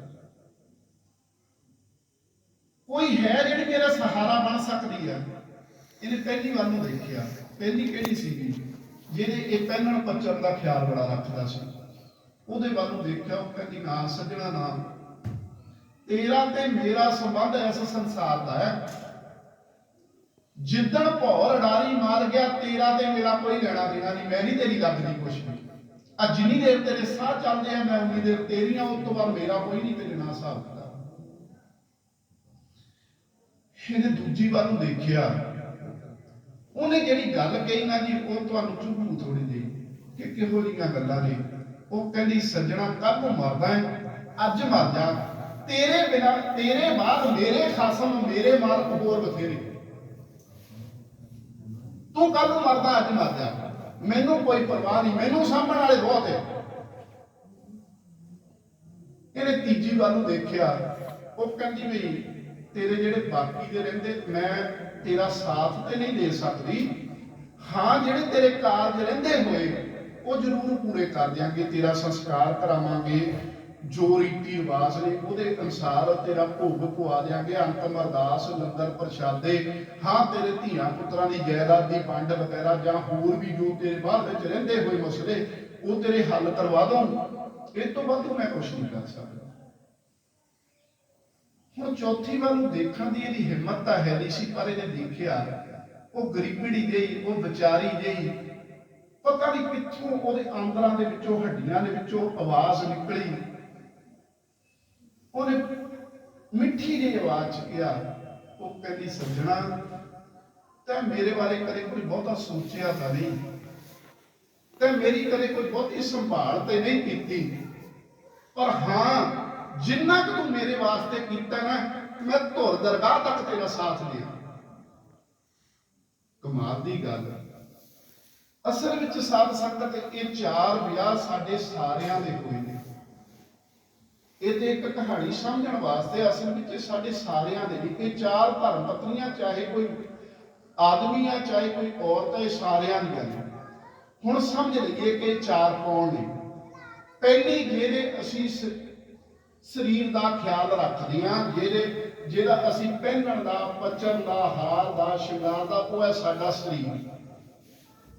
ਇਹਦੇ ਵਾਸਤੇ ਅਸੀਂ ਹਰ ਵੇਲੇ ਇੰਨੇ ਕੁ ਫਿਕਰਮੰਦ ਹੁੰਦੇ ਆ ਕਿ ਇਹ ਕਿੱਦਾਂ ਸੋਹਣਾ ਲੱਗੂਗਾ, ਇਹਨੂੰ ਕਿਹੜੇ ਕੱਪੜੇ ਪਾਏ ਸੱਜਦੇ ਨੇ, ਇਹਨੇ ਕਿਹੜਾ ਹਾਰ ਸ਼ਿੰਗਾਰ ਕੀਤਾ ਜਾਵੇ, ਇਹਨੂੰ ਕਿਹੋ ਜਿਹੇ ਗਹਿਣੇ ਦਿੱਤੇ ਜਾਣ, ਇਹਦਾ ਗਰਮੀਆਂ ਦੇ ਵਿੱਚ ਕਿਵੇਂ ਖਿਆਲ ਰੱਖਣਾ, ਇਹਦਾ ਸਰਦੀਆਂ ਦੇ ਵਿੱਚ ਕਿਵੇਂ ਖਿਆਲ ਰੱਖਣਾ, ਇਹਨੂੰ ਧੁੱਪ ਤੋਂ ਕਿਵੇਂ ਬਚਾਉਣਾ, ਇਹਨੂੰ ਬਰਸਾਤ ਦੇ ਵਿੱਚੋਂ ਕਿਵੇਂ ਬਚਾਉਣਾ। ਆ ਸਾਡਾ ਸਰੀਰ, ਹਰ ਵੇਲੇ ਅਸੀਂ ਇਹਦੇ ਦੁਆਲੇ ਲੱਗੇ, ਹਰ ਵੇਲੇ ਸੁਬਾਹ ਤੋਂ ਲੈ ਕੇ ਸ਼ਾਮ ਤੱਕ। ਅਸੀਂ ਡਾਈਟ ਪਲਾਨ ਬਣਾ ਲਏ ਅੱਜ, ਬਹੁਤੇ ਪੜ੍ਹੇ ਲਿਖਿਆ ਨੇ, ਕਿ ਉਹ ਸਿਰਫ ਕਾਹਦੇ ਵਾਸਤੇ ਕਿ ਇਹਨੂੰ ਸਰੀਰ ਨੂੰ ਸੰਭਾਲਣਾ ਕਿੱਦਾਂ ਹੈ, ਕਿ ਡਾਈਟ ਪਲਾਨ ਅਨੁਸਾਰ ਚੱਲਣਾ, ਮੈਂ ਉਸ ਡਾਈਟ ਤੋਂ ਬਾਹਰ ਨਹੀਂ ਜਾਣਾ। ਇਹ ਸਰੀਰ ਦੀ ਸੰਭਾਲ ਵਾਸਤੇ ਲੱਗੇ ਰਹੇ। ਤੇ ਜਦੋਂ ਸਰੀਰ ਨੂੰ ਪੁੱਛਿਆ, ਸਰੀਰ ਨੇ ਕਿਹਾ ਵੀ ਭਾਈ ਤੇਰਾ ਤੇ ਮੇਰਾ ਸਾਹਾਂ ਦਾ ਸੌਦਾ ਹੈ, ਤੇਰੇ ਸਾਹ ਮੁੱਕ ਗਏ, ਮੈਂ ਮਿੱਟੀ ਹੋ ਗਿਆ, ਤੇ ਮੇਰੀ ਮਿੱਟੀ ਨੂੰ ਜਿੱਥੇ ਮਰਜ਼ੀ ਲਿਜਾ ਕੇ ਸੁੱਟ ਦਿਓ, ਕੋਈ ਫਰਕ ਨਹੀਂ ਪੈਂਦਾ, ਤੇਰੇ ਨਾਲ ਦੇ ਸੰਬੰਧੀ ਸਰੀਰ ਦਾ। ਉਸ ਤੋਂ ਬਾਅਦ ਤੇ ਨਾਮ ਵੀ ਖਤਮ ਹੋ ਜਾਣਾ ਹੈ। 2-4 ਪੀੜ੍ਹੀਆਂ ਕਿਸੇ ਨੇ ਨਾਮ ਯਾਦ ਰੱਖ ਲੈਣਾ, ਉਸ ਤੋਂ ਬਾਅਦ ਨਾਮ ਵੀ ਨਹੀਂ ਕਿਸੇ ਨੇ ਚੇਤੇ ਰੱਖਣਾ। ਇਸ ਸਰੀਰ ਦਾ ਅੱਜ ਸਾਨੂੰ ਕਚਹਿਰੀਆਂ ਦੇ ਵਿੱਚ ਲਿਖਣਾ ਪੈਂਦਾ ਨਾ, ਫਲਾਣਾ ਸਿੰਘ ਸਾਨੋ ਫਲਾਣਾ ਸਿੰਘ ਸਾਨੋ ਫਲਾਣਾ ਸਿੰਘ, ਜਿਹੜਾ ਉਹਦਾ ਗਾਂ ਸਾਡੇ ਪਿਤਾ ਜੀ ਦੇ ਦਾਦਾ ਜੀ ਤੇ ਦਾਦਾ ਜੀ ਦੇ ਦਾਦਾ ਜੀ ਦਾ ਕਿਸੇ ਨੂੰ ਪਤਾ ਹੋ ਸਕਦਾ, ਕਿਸੇ ਭਾਗਾਂ ਵਾਲੇ ਨੂੰ ਪਤਾ ਹੋਵੇ ਤੇ ਨਾ ਵੀ ਨਾਮ, ਪਰ ਅਸੀਂ ਸੰਭਾਲ ਇਹਦੀ ਹੋਈ ਕੀਤੀ। ਜਿਹੜੀ ਦੂਸਰੀ ਹੈ ਉਹ ਹੈ ਜੀ ਸਾਡੀ ਕਮਾਈ ਹੋਈ ਧਨ ਦੌਲਤ, ਉਹ ਹੈ ਸਾਡਾ ਕਮਾਇਆ ਹੋਇਆ ਰੁਤਬਾ। ਮੈਂ ਇਹ ਗੱਲ ਆਖੀ ਸੀ ਕਿ ਉਹ ਜਦੋਂ ਸਮਾਜ ਵਿੱਚ ਜਾਂਦਾ ਹੈ, ਜਦੋਂ ਸੁਸਾਇਟੀ ਵਿੱਚ ਜਾਂਦਾ ਹੈ, ਤੇ ਜਦੋਂ ਕਿਸੇ ਵਿਆਹ ਸ਼ਾਦੀ ਪਾਰਟੀ ਵਿੱਚ ਜਾਂਦਾ ਹੈ, ਈਵਨ ਕਿ ਗੁਰਦੁਆਰੇ ਆਉਂਦਾ, ਤੇ ਉਹ ਉਹਦੇ ਨਾਲੋਂ 2 ਕਦਮ ਅੱਗੇ ਹੋ ਕੇ ਤੁਰਦੀ ਹੈ। ਇਹੀ ਹੁੰਦਾ ਨਾ ਜੀ, ਅੱਜ ਤੇ ਸਾਡੀ ਪਛਾਣ ਹੀ ਪੈਸੇ ਨਾਲ ਹੈ, ਪੈਸੇ ਤੋਂ ਬਿਨਾਂ ਕੋਈ ਕੌਣ ਕਿਸੇ ਨੂੰ ਜਾਣਦਾ। ਪੈਸੇ ਕਰਕੇ ਹੀ ਅਸੀਂ ਸਾਰਾ ਕੁਝ ਸਮਝਦੇ ਹਾਂ, ਅਸੀਂ ਪੈਸੇ ਨੂੰ ਹੀ ਸਾਰਾ ਕੁਝ ਸਮਝਦੇ ਆ, ਤੇ ਪੈਸੇ ਦੇ, ਦੌਲਤ ਦੇ, ਆਪਣੀ ਕਮਾਈ ਹੋਈ ਦੌਲਤ ਦੇ ਹੰਕਾਰ ਦੇ ਵਿੱਚ ਸਾਡਾ ਹਾਲ ਇਹ ਹੋ ਗਿਆ ਕਿ ਅਸੀਂ ਤੇ ਕਿਤੇ ਝੁਕਦੇ ਵੀ ਨਹੀਂ। ਬਾਬਾ ਫਰੀਦ ਸਾਹਿਬ ਕਹਿੰਦੇ ਨੇ, ਮੈਂ ਭੁਲਾਵਾ ਪੱਗ ਦਾ ਮਤ ਮੈਲੀ ਹੋ ਜਾਏ। ਉਹ ਪੱਗ ਕੀ ਹੈ? ਪੱਗ ਸਾਡਾ ਉਸ ਦਾਤੇ ਦਾ ਬਖਸ਼ਿਆ ਹੋਇਆ ਸਾਨੂੰ ਰੁਤਬਾ ਹੈ। ਗਹਿਲਾ ਰੂਹ ਨਾ ਜਾਣੇ ਸਿਰ ਦੀ ਮਿੱਟੀ ਖਾਏ ਸੱਜਣਾ, ਕਿਹੜੇ ਸਿਰ ਦੀ ਕਿਹੜੀ ਪੱਗ ਦੀਆਂ ਗੱਲਾਂ ਕਰਦਾ ਹੈ? ਜਿੱਦਣ ਤੈਂ ਚੜਾਈ ਕਰਨੀ ਹੈ, ਤੇਰਾ ਸਰੀਰ ਜਿਹੜਾ ਸਰੀਰ ਦੇ ਨਾਲ ਤੇਰਾ ਸਿਰ ਦਾ ਵੀ ਉਹੀ ਹਿੱਸਾ ਜਿਹਦੇ ਉੱਤੇ ਪੱਗ ਵੱਜੀ, ਇਹਨੇ ਵੀ ਮਿੱਟੀ ਬਣ ਜਾਣਾ। ਇਹ ਤੇ ਕੋਈ ਕੁਝ ਹੋਰ ਤੇ ਹੈ ਨਹੀਂ। ਸੋ ਇਹ ਸਰੀਰ ਸੀ ਜਿਸ ਨੇ ਸਾਡਾ ਸਾਥ ਛੱਡ ਦੇਣਾ। ਇਹ ਸਾਡੀ ਕਮਾਈ ਹੋਈ ਧਨ ਦੌਲਤ ਹੈ। ਧਨ ਦੌਲਤ ਦੀ ਆਕੜ ਦੇ ਵਿੱਚ ਬੰਦਾ ਤੁਰਿਆ ਫਿਰਦਾ ਹੈ। ਸਤ ਸੰਗਤ, 7ਵੇਂ ਪਾਤਸ਼ਾਹ ਦਾ ਪ੍ਰਕਾਸ਼ ਦਿਹਾੜਾ ਕੁਝ ਦਿਨ ਪਹਿਲਾਂ ਆਪਾਂ ਸਾਰਿਆਂ ਨੇ ਮਨਾਇਆ ਹੈ। ਪਾਤਸ਼ਾਹ ਦੇ ਜੀਵਨ ਦੀ ਇੱਕ ਬੜੀ ਸੁੰਦਰ ਘਟਨਾ ਹੈ ਕਿ ਬਚਪਨ ਦੇ ਵਿੱਚ ਵੱਡਾ ਚੋਲਾ ਪਾਇਆ ਕਰਦੇ ਸਨ। ਵੱਡਾ ਚੋਲਾ ਪਾ ਕੇ ਤੁਰਨਾ ਹੈ। ਇੱਕ ਦਿਨ ਬਗੀਚੇ ਦੇ ਵਿੱਚ ਦੀ ਲੰਘ ਰਹੇ ਨੇ, ਚੋਲਾ ਅੜ ਗਿਆ ਤੇ ਫੁੱਲ ਟੁੱਟ ਕੇ ਡਿੱਗ ਪਿਆ। ਉਦਾਸ ਹੋ ਕੇ ਬਹਿ ਗਏ। ਦਾਦਾ ਗੁਰਦੇਵ ਮੀਰੀ ਪੀਰੀ ਦੇ ਮਾਲਕ ਆ ਕੇ ਪੁੱਛਣ ਲੱਗੇ, ਪੁੱਤ ਉਦਾਸ ਕਿਉਂ? ਕਹਿਣ ਲੱਗੇ, ਦਾਤਿਆ ਚੋਲਾ ਵੱਡਾ ਪਾਇਆ ਸੀ ਤੇ ਇੱਕ ਕੁਕਰਮ ਹੋ ਗਿਆ, ਇੱਕ ਪਾਪ ਹੋ ਗਿਆ। ਉਸ ਰੱਬ ਜੀ ਦੀ ਕਾਇਨਾਤ ਦਾ ਇੱਕ ਫੁੱਲ ਮੇਰੇ ਚੋਲੇ ਦੇ ਵਿੱਚ ਅੜ ਕੇ ਟੁੱਟ ਗਿਆ। 6ਵੇਂ ਪਾਤਸ਼ਾਹ ਨੇ ਬੜਾ ਕਮਾਲ ਦਾ ਵਚਨ ਕੀਤਾ ਸੀ। ਕਹਿਣ ਲੱਗੇ, ਪੁੱਤਰ ਜੀ ਜਦੋਂ ਚੋਲੇ ਵੱਡੇ ਪਾਈਦੇ ਨੇ ਨਾ, ਤੇ ਫਿਰ ਉਹਨਾਂ ਨੂੰ ਸੰਭਾਲਣ ਦੀ ਜਾਂਚ ਵੀ ਹੋਣੀ ਚਾਹੀਦੀ। ਵਾਹਿਗੁਰੂ ਜੀ। ਚੋਲਾ ਕੀ ਹੈ ਜੀ? ਚੋਲਾ ਹੈ ਸਾਡੀ ਪਦਵੀ। ਚੋਲਾ ਤੇ ਗੁਰੂ ਹਰਗੋਬਿੰਦ ਪਾਤਸ਼ਾਹ ਨੇ ਬਹੁਤ ਵੱਡਾ ਪਾਇਆ, 52 ਕਲੀਆਂ ਨੇ, ਪਰ ਉਹ 52 ਕਲੀਆਂ ਨੇ ਵੱਡੇ ਚੋਲੇ ਨੇ ਪਰ ਉਪਕਾਰ ਬਹੁਤ ਵੱਡਾ ਖੱਟਿਆ। ਤੇ ਚੋਲਾ ਸਾਨੂੰ ਵੀ ਦਾਤੇ ਨੇ ਦਿੱਤਾ। ਕਹਿੰਦੇ ਜਦੋਂ ਚੋਲਾ ਵੱਡਾ ਹੋਵੇ ਨਾ, ਤੇ ਫਿਰ ਖਿਆਲ ਕਰੀਦਾ ਸਾਡੇ ਚੋਲੇ ਕਰਕੇ ਕਿਸੇ ਨੂੰ ਦੁੱਖ ਨਾ ਆ ਜਾਵੇ। ਤੇ ਸਾਡਾ ਚੋਲਾ ਕੀ ਹੈ ਜੀ? ਚੋਲਾ ਹੈ ਸਾਡੀ ਕਮਾਈ ਹੋਈ ਧਨ ਦੌਲਤ, ਸਾਡਾ ਰੁਤਬਾ। ਤੇ ਜਦੋਂ ਅਸੀਂ ਰੁਤਬੇ ਦੇ ਵਿੱਚ ਹੁੰਦੇ ਆ, ਜਦੋਂ ਅਸੀਂ ਵੱਡੀ ਗੱਡੀ ਦੇ ਵਿੱਚ ਬੈਠੇ ਹੁੰਦੇ ਆ, ਅਸੀਂ ਕਦੋਂ ਦੇਖਦੇ ਆ ਸਾਈਕਲ ਵਾਲੇ ਨੂੰ ਸਾਈਡ ਕਦੋਂ ਕਰਨੀ? ਉਹ ਫਿਰ ਨਾਲ ਦਾ ਦੱਸਦਾ, ਭਾਜੀ ਡਿੱਗ ਪਿਆ ਸਾਈਕਲ, ਚੱਲ ਡਿੱਗਿਆ ਰਹਿਣ ਦੇ, ਜੇ ਰੁਕ ਗਏ ਤਾਂ ਗਾਲ ਪਊ।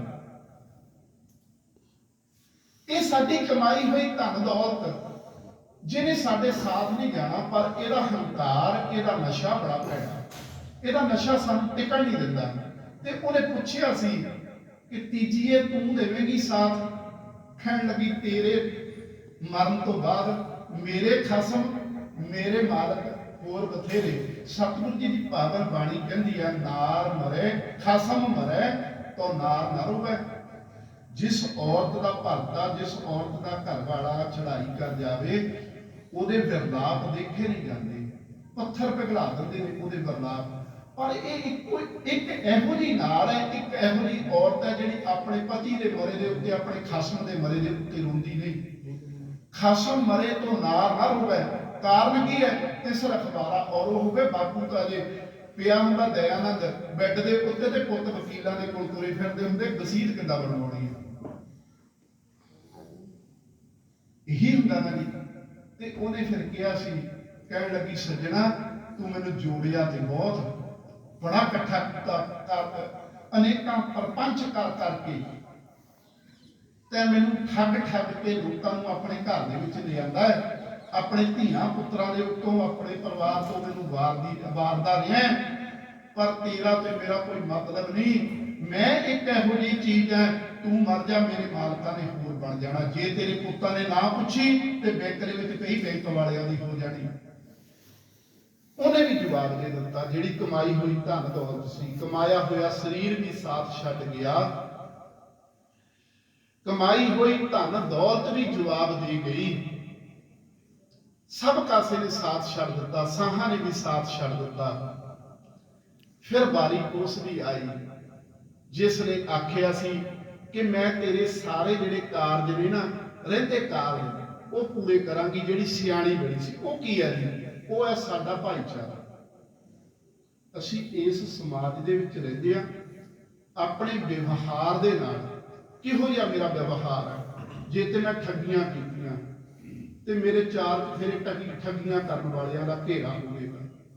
ਜੇ ਮੈਂ ਪਰ ਉਪਕਾਰ ਕਮਾਏ ਤੇ ਮੇਰੇ ਆਲੇ ਦੁਆਲੇ ਪਰ ਉਪਕਾਰ ਕਰਨ ਵਾਲਿਆਂ ਦਾ ਘੇਰਾ ਹੋਵੇਗਾ। ਜੇ ਮੈਂ ਗੁਰੂ ਦੀ ਬਾਣੀ ਨਾਲ ਜੁੜਿਆ ਹੋਵਾਂਗਾ ਤਾਂ ਮੇਰੀ ਬਹਿਣੀ ਉੱਠਣੀ ਗੁਰਸਿੱਖਾਂ ਦੇ ਵਿੱਚ ਹੀ ਹੋਵੇ ਤੇ ਗੁਰਸਿੱਖਾਂ ਨੇ ਫਿਰ ਮੇਰੇ ਕਾਰਜ ਜਿਹੜੇ ਨੇ ਉਹ ਗੁਰਸਿੱਖੀ ਨਾਤੇ ਅਨੁਸਾਰ ਹੀ ਕਰਦੇ ਨੇ। ਉਹ ਹੈ ਮੇਰਾ ਭਾਈਚਾਰਾ। ਉਹਨੇ ਮੇਰਾ ਸਾਥ ਹਮੇਸ਼ਾ ਤੱਕ ਦੇਣਾ। ਜਿੰਨੀ ਦੇਰ ਤੱਕ ਉਹਨਾਂ ਨੇ ਜਿਉਂਦੇ ਰਹਿਣਾ ਹੈ, ਉਹਨਾਂ ਨੇ ਯਾਦ ਰੱਖਣਾ ਜੇ ਚੰਗੇ ਬਣਾਏ ਸੀ ਸੱਜਣ ਸਈ ਨਾਲ ਮੈਂ। ਪਾਤਸ਼ਾਹ ਜੀ ਦੀ ਪਾਵਨ ਬਾਣੀ ਹੈ, ਜਦੋਂ ਸੱਜਣ ਠੱਗ ਦੇ ਦਰ ਦੇ ਉੱਤੇ ਪਾਤਸ਼ਾਹ ਗਏ ਨਾ, ਉਸ ਸ਼ਬਦ ਦੇ ਅੰਦਰ ਪਾਤਸ਼ਾਹ ਉਚਾਰਨ ਕਰਦੇ ਨੇ। ਜਦੋਂ ਸੱਜਣ ਠੱਗ ਨੂੰ ਸੇਧ ਦਿੱਤੀ ਸੀ, ਪਾਤਸ਼ਾਹ ਨੇ ਕਿਹਾ ਸੀ ਸੱਜਣ ਸਈ ਨਾਲ ਮੈਂ ਚੱਲਦਿਆਂ ਨਾਲ ਚਲਾਨਾ। ਜਿੱਥੇ ਲੇਖਾ ਮੰਗੀ ਹੈ ਤਿੱਥੇ ਖੜੇ ਦਿਸਣ। ਜਿਹੜੇ ਚੰਗੇ ਸੱਜਣ ਨੇ ਉਹ ਪ੍ਰਭੂ ਦੀ ਦਰਗਾਹ ਤੱਕ ਸਾਥ ਦਿੰਦੇ। ਫਿਰ ਵਾਰੀ ਆਈ ਉਸ ਦੀ ਜਿਹੜੀ ਉਹ ਗਰੀਬੜੀ ਜਿਹੀ ਸੀ, ਜਿਹੜੀ ਲਾਚਾਰ ਜਿਹੀ ਸੀ, ਜਿਹੜੀ ਬਿਮਾਰ ਜਿਹੀ ਸੀ, ਜਿਹੜੀ ਬਿਲਕੁਲ ਕਮਜ਼ੋਰ ਜਿਹੀ ਸੀ, ਜਿਹਦੀ ਆਵਾਜ਼ ਜਿਹੜੀ ਸੀ ਨਿਕਲਦੀ। ਉਹ ਹੈ ਜੀ ਸਾਡੀ ਅੰਤਰ ਆਤਮਾ। ਉਹ ਹੈ ਸਾਡਾ ਅੰਦਰਲਾ ਮਨ, ਜਿਹਨੂੰ ਅਸੀਂ ਤੰਦਰੁਸਤ ਰੱਖਣ ਦਾ ਕਦੇ ਯਤਨ ਕੀਤਾ ਹੀ ਨਹੀਂ। ਇਹਨੂੰ ਅਸੀਂ ਵਿਕਾਰ ਦਿੱਤੇ, ਇਹਨੂੰ ਅਸੀਂ ਕਾਮ ਦਿੱਤਾ, ਇਹਨੂੰ ਅਸੀਂ ਕ੍ਰੋਧ ਦਿੱਤਾ, ਲੋਭ ਦਿੱਤਾ, ਹੰਕਾਰ ਦਿੱਤਾ, ਲਾਲਚ ਦਿੱਤੀ, ਈਰਖਾ ਦਿੱਤੀ, ਸਾੜਾ ਦਿੱਤਾ। ਇਹ ਇਹਦੀ ਖੁਰਾਕ ਨਹੀਂ ਸੀ। ਲਾਲਚ ਨੇ, ਈਰਖਾ ਨੇ, ਸਾੜੇ ਨੇ, ਕਾਮ ਨੇ, ਕ੍ਰੋਧ ਨੇ, ਲੋਭ ਨੇ, ਮੋਹ ਨੇ, ਹੰਕਾਰ ਨੇ ਸਵਾਦ ਬੇਸ਼ੱਕ ਦਿੱਤੇ ਹੋਣਗੇ, ਪਰ ਜਿਸ ਚੀਜ਼ ਨੇ ਸਾਡਾ ਸਾਥ ਲੈਣਾ ਸੀ ਨਾ, ਉਹਦੀ ਖੁਰਾਕ ਨਹੀਂ ਸੀ। ਉਹਦੀ ਖੁਰਾਕ ਕੀ ਸੀ? ਉਹਦੀ ਖੁਰਾਕ ਸੀ ਗੁਰੂ ਕਾ ਸਿੱਖਾ ਅੰਮ੍ਰਿਤ ਵੇਲੇ ਉੱਠਤੋਂ ਇਸ਼ਨਾਨ ਪਾਣ ਕਰਕੇ ਚੌਂਕੜਾ ਮਾਰ ਕੇ ਬਹਿੰਦਾ ਤੇ ਫਿਰ ਬੁਲੰਦ ਆਵਾਜ਼ ਦੇ ਵਿੱਚ ਬੋਲਦਾ, ਇੱਕ ਓੰਕਾਰ ਸਤਿਨਾਮ ਕਰਤਾ ਪੁਰਖ ਨਿਰਭਉ ਨਿਰਵੈਰ ਅਕਾਲ ਮੂਰਤ ਅਜੂਨੀ ਸੈਭੰ ਗੁਰ ਪ੍ਰਸਾਦ। ਜਦੋਂ ਇਹ ਪੜਦਾ ਪੰਜ ਬਾਣੀਆਂ ਦਾ ਨਿਤਨੇਮ ਕਰਕੇ ਫਿਰ ਚੌਂਕੜਾ ਮਾਰ ਕੇ ਬਹਿੰਦਾ, ਫਿਰ ਕਹਿੰਦਾ ਵਾਹਿਗੁਰੂ ਵਾਹਿਗੁਰੂ ਵਾਹਿਗੁਰੂ। ਤੇ ਇਹਦੇ ਅੰਦਰੋਂ ਬਲਵਾਨ ਹੋਣਾ ਸੀ। ਫਿਰ ਤੂੰ ਈਰਖਾ, ਸਾੜੇ, ਦਵੇਸ਼, ਕਾਮ, ਕ੍ਰੋਧ, ਲੋਭ, ਮੋਹ, ਹੰਕਾਰ ਦੀ ਖੁਰਾਕ ਇਹਨੂੰ ਦਿੰਦਾ ਵੀ ਤੇ ਉਹ ਪਚੜੀ ਨਹੀਂ ਸੀ। ਉਹ ਪਚਦੀ ਗਈ, ਅੰਦਰ ਘਰ ਕਰਦੀ ਗਈ। ਉਹ ਤੇਰੇ ਅੰਦਰ ਬਿਮਾਰੀਆਂ ਬਣਦੀਆਂ ਰਹੀਆਂ। ਉਹ ਬਣੀਆਂ ਤਾਂ ਕਿਉਂਕਿ ਉਹਨੂੰ ਤੂੰ ਜਿਹੜੀ ਉਹਦੀ ਅਸਲੀ ਖੁਰਾਕ ਸੀ, ਜਿਹੜੀ ਉਹਦੀ ਅਸਲੀ ਦਵਾ ਸੀ, ਉਹ ਦਵਾ ਦਾਰੂ, ਉਹ ਅਸਲੀ ਖੁਰਾਕ ਅਸੀਂ ਉਸ ਮਨ ਤੱਕ ਪੁੱਜਦੀ ਕੀਤੀ ਹੀ ਨਾ। ਤੇ ਉਹਨੇ ਫਿਰ ਕਿਹਾ ਸੀ ਕਿ ਜਿੰਨਾ ਕੁ ਤੂੰ ਮੇਰੇ ਵਾਸਤੇ ਕੀਤਾ ਮੈਂ ਉਨਾ ਕੁ ਤੇਰਾ ਲੇਖਾ ਜ਼ਰੂਰ ਦਿਆਂ। ਅਸਲ ਵਿੱਚ ਸਾਧ ਸੰਗਤ, ਜਦੋਂ ਨਾ ਅਸੀਂ ਇਹਨਾਂ ਸਮਾਗਮਾਂ ਦੇ ਉੱਤੇ ਇਕੱਤਰ ਹੁੰਦੇ ਹਾਂ, ਕੁਝ ਸਮੇਂ ਵਾਸਤੇ ਸਾਡੇ ਮਨ ਅੰਦਰ ਵਿਰਾਗ ਜ਼ਰੂਰ ਆਉਂਦਾ ਹੈ। ਕਿਉਂ? ਯਾਦ ਉਨੀ ਕੁ ਦੇਰ ਵਾਸਤੇ ਸਾਨੂੰ ਯਾਦ ਆਉਂਦਾ ਹੈ, ਅੱਗਾ ਨੇੜੇ ਆਇਆ, ਪਿੱਛਾ ਰਹਿਆ ਦੂਰ। ਪਰ ਉਹ ਜਿਹੜਾ ਨੇੜੇ ਆਇਆ ਉਹਦੇ ਵਾਸਤੇ ਅਸੀਂ ਨਾ ਤੇ ਸਾਨੂੰ ਸੇਧ ਮਿਲਦੀ ਹੈ ਕਿ ਉਹ ਜਿਹੜਾ ਅੱਗਾ ਨੇੜੇ ਆਇਆ ਉਹਨੂੰ ਅਸੀਂ ਸਵਾਰਨ ਵਾਸਤੇ ਕਰਨਾ ਕੀ ਹੈ।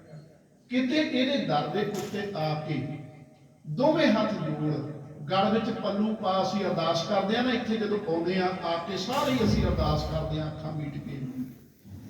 ਤੇ ਕੀ ਕਰਦੇ ਆ?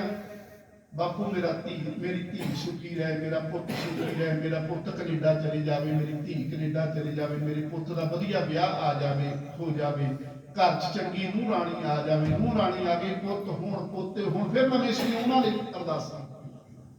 ਕਿਤੇ ਇਹ ਗੱਲ ਆਖ ਲਈਏ, ਦਾਤਿਆ ਪਿਛਲੇ ਔਗਣ ਬਖਸ਼ ਲੈ, ਪ੍ਰਭ ਆਗੈ ਮਾਰਗ ਪਾਰ। ਕਿਤੇ ਇਹਦੇ ਦਰ ਦੇ ਉੱਤੋਂ ਆ ਕੇ ਅਸੀਂ ਆਪਣੇ ਔਗਣ ਬਖਸ਼ਾਂਗੇ। ਇਹ ਬੜਾ ਬੇਅੰਤ ਹੈ, ਬੜੀਆਂ ਰਹਿਮਤਾਂ ਵਾਲਾ ਹੈ।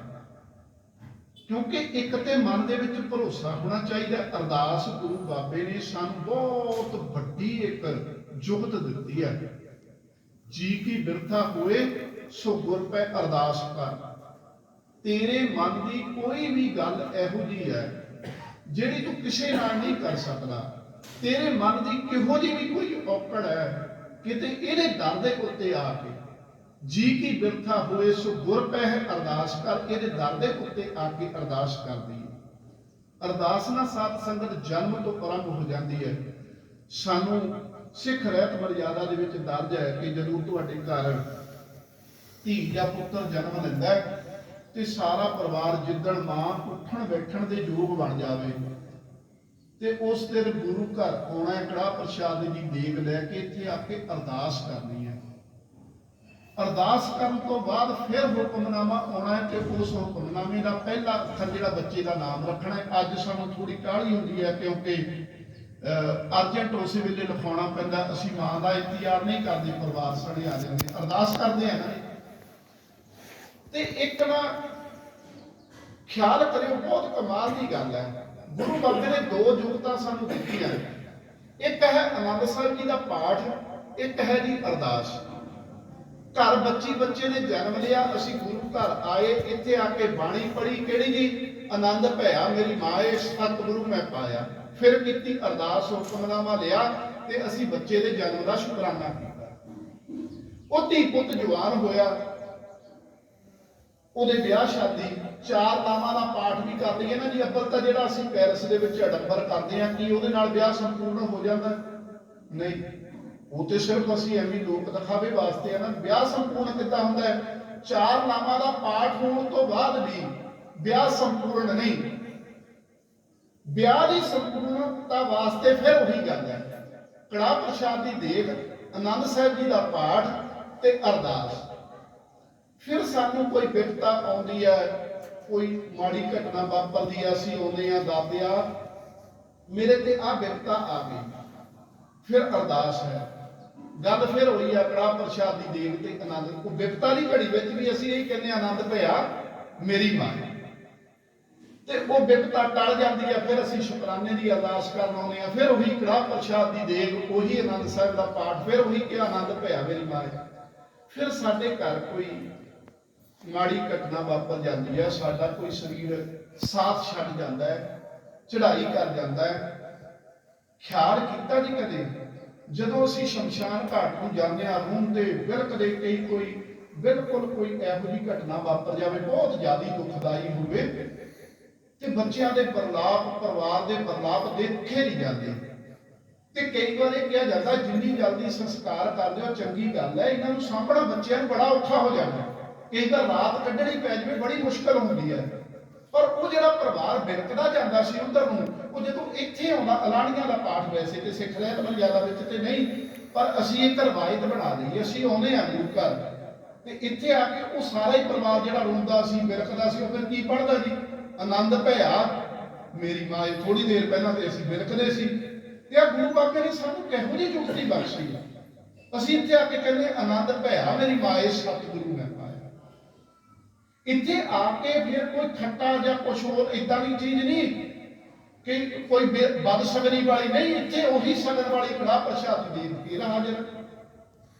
ते ये अरदास जिहड़ी जन्म तो शुरू हुई सी, वो अज आके फिर अज वाली अरदास नूं असीं की किहा जी, अंतम अरदास। अंतम अरदास का अर्थ यह है कि अज तो बाद इस शरीर के नाम की होर कोई अरदास बाकी नहीं रही। जदों असीं इहदे दर दे उत्ते आके अरदास कीती, दातिया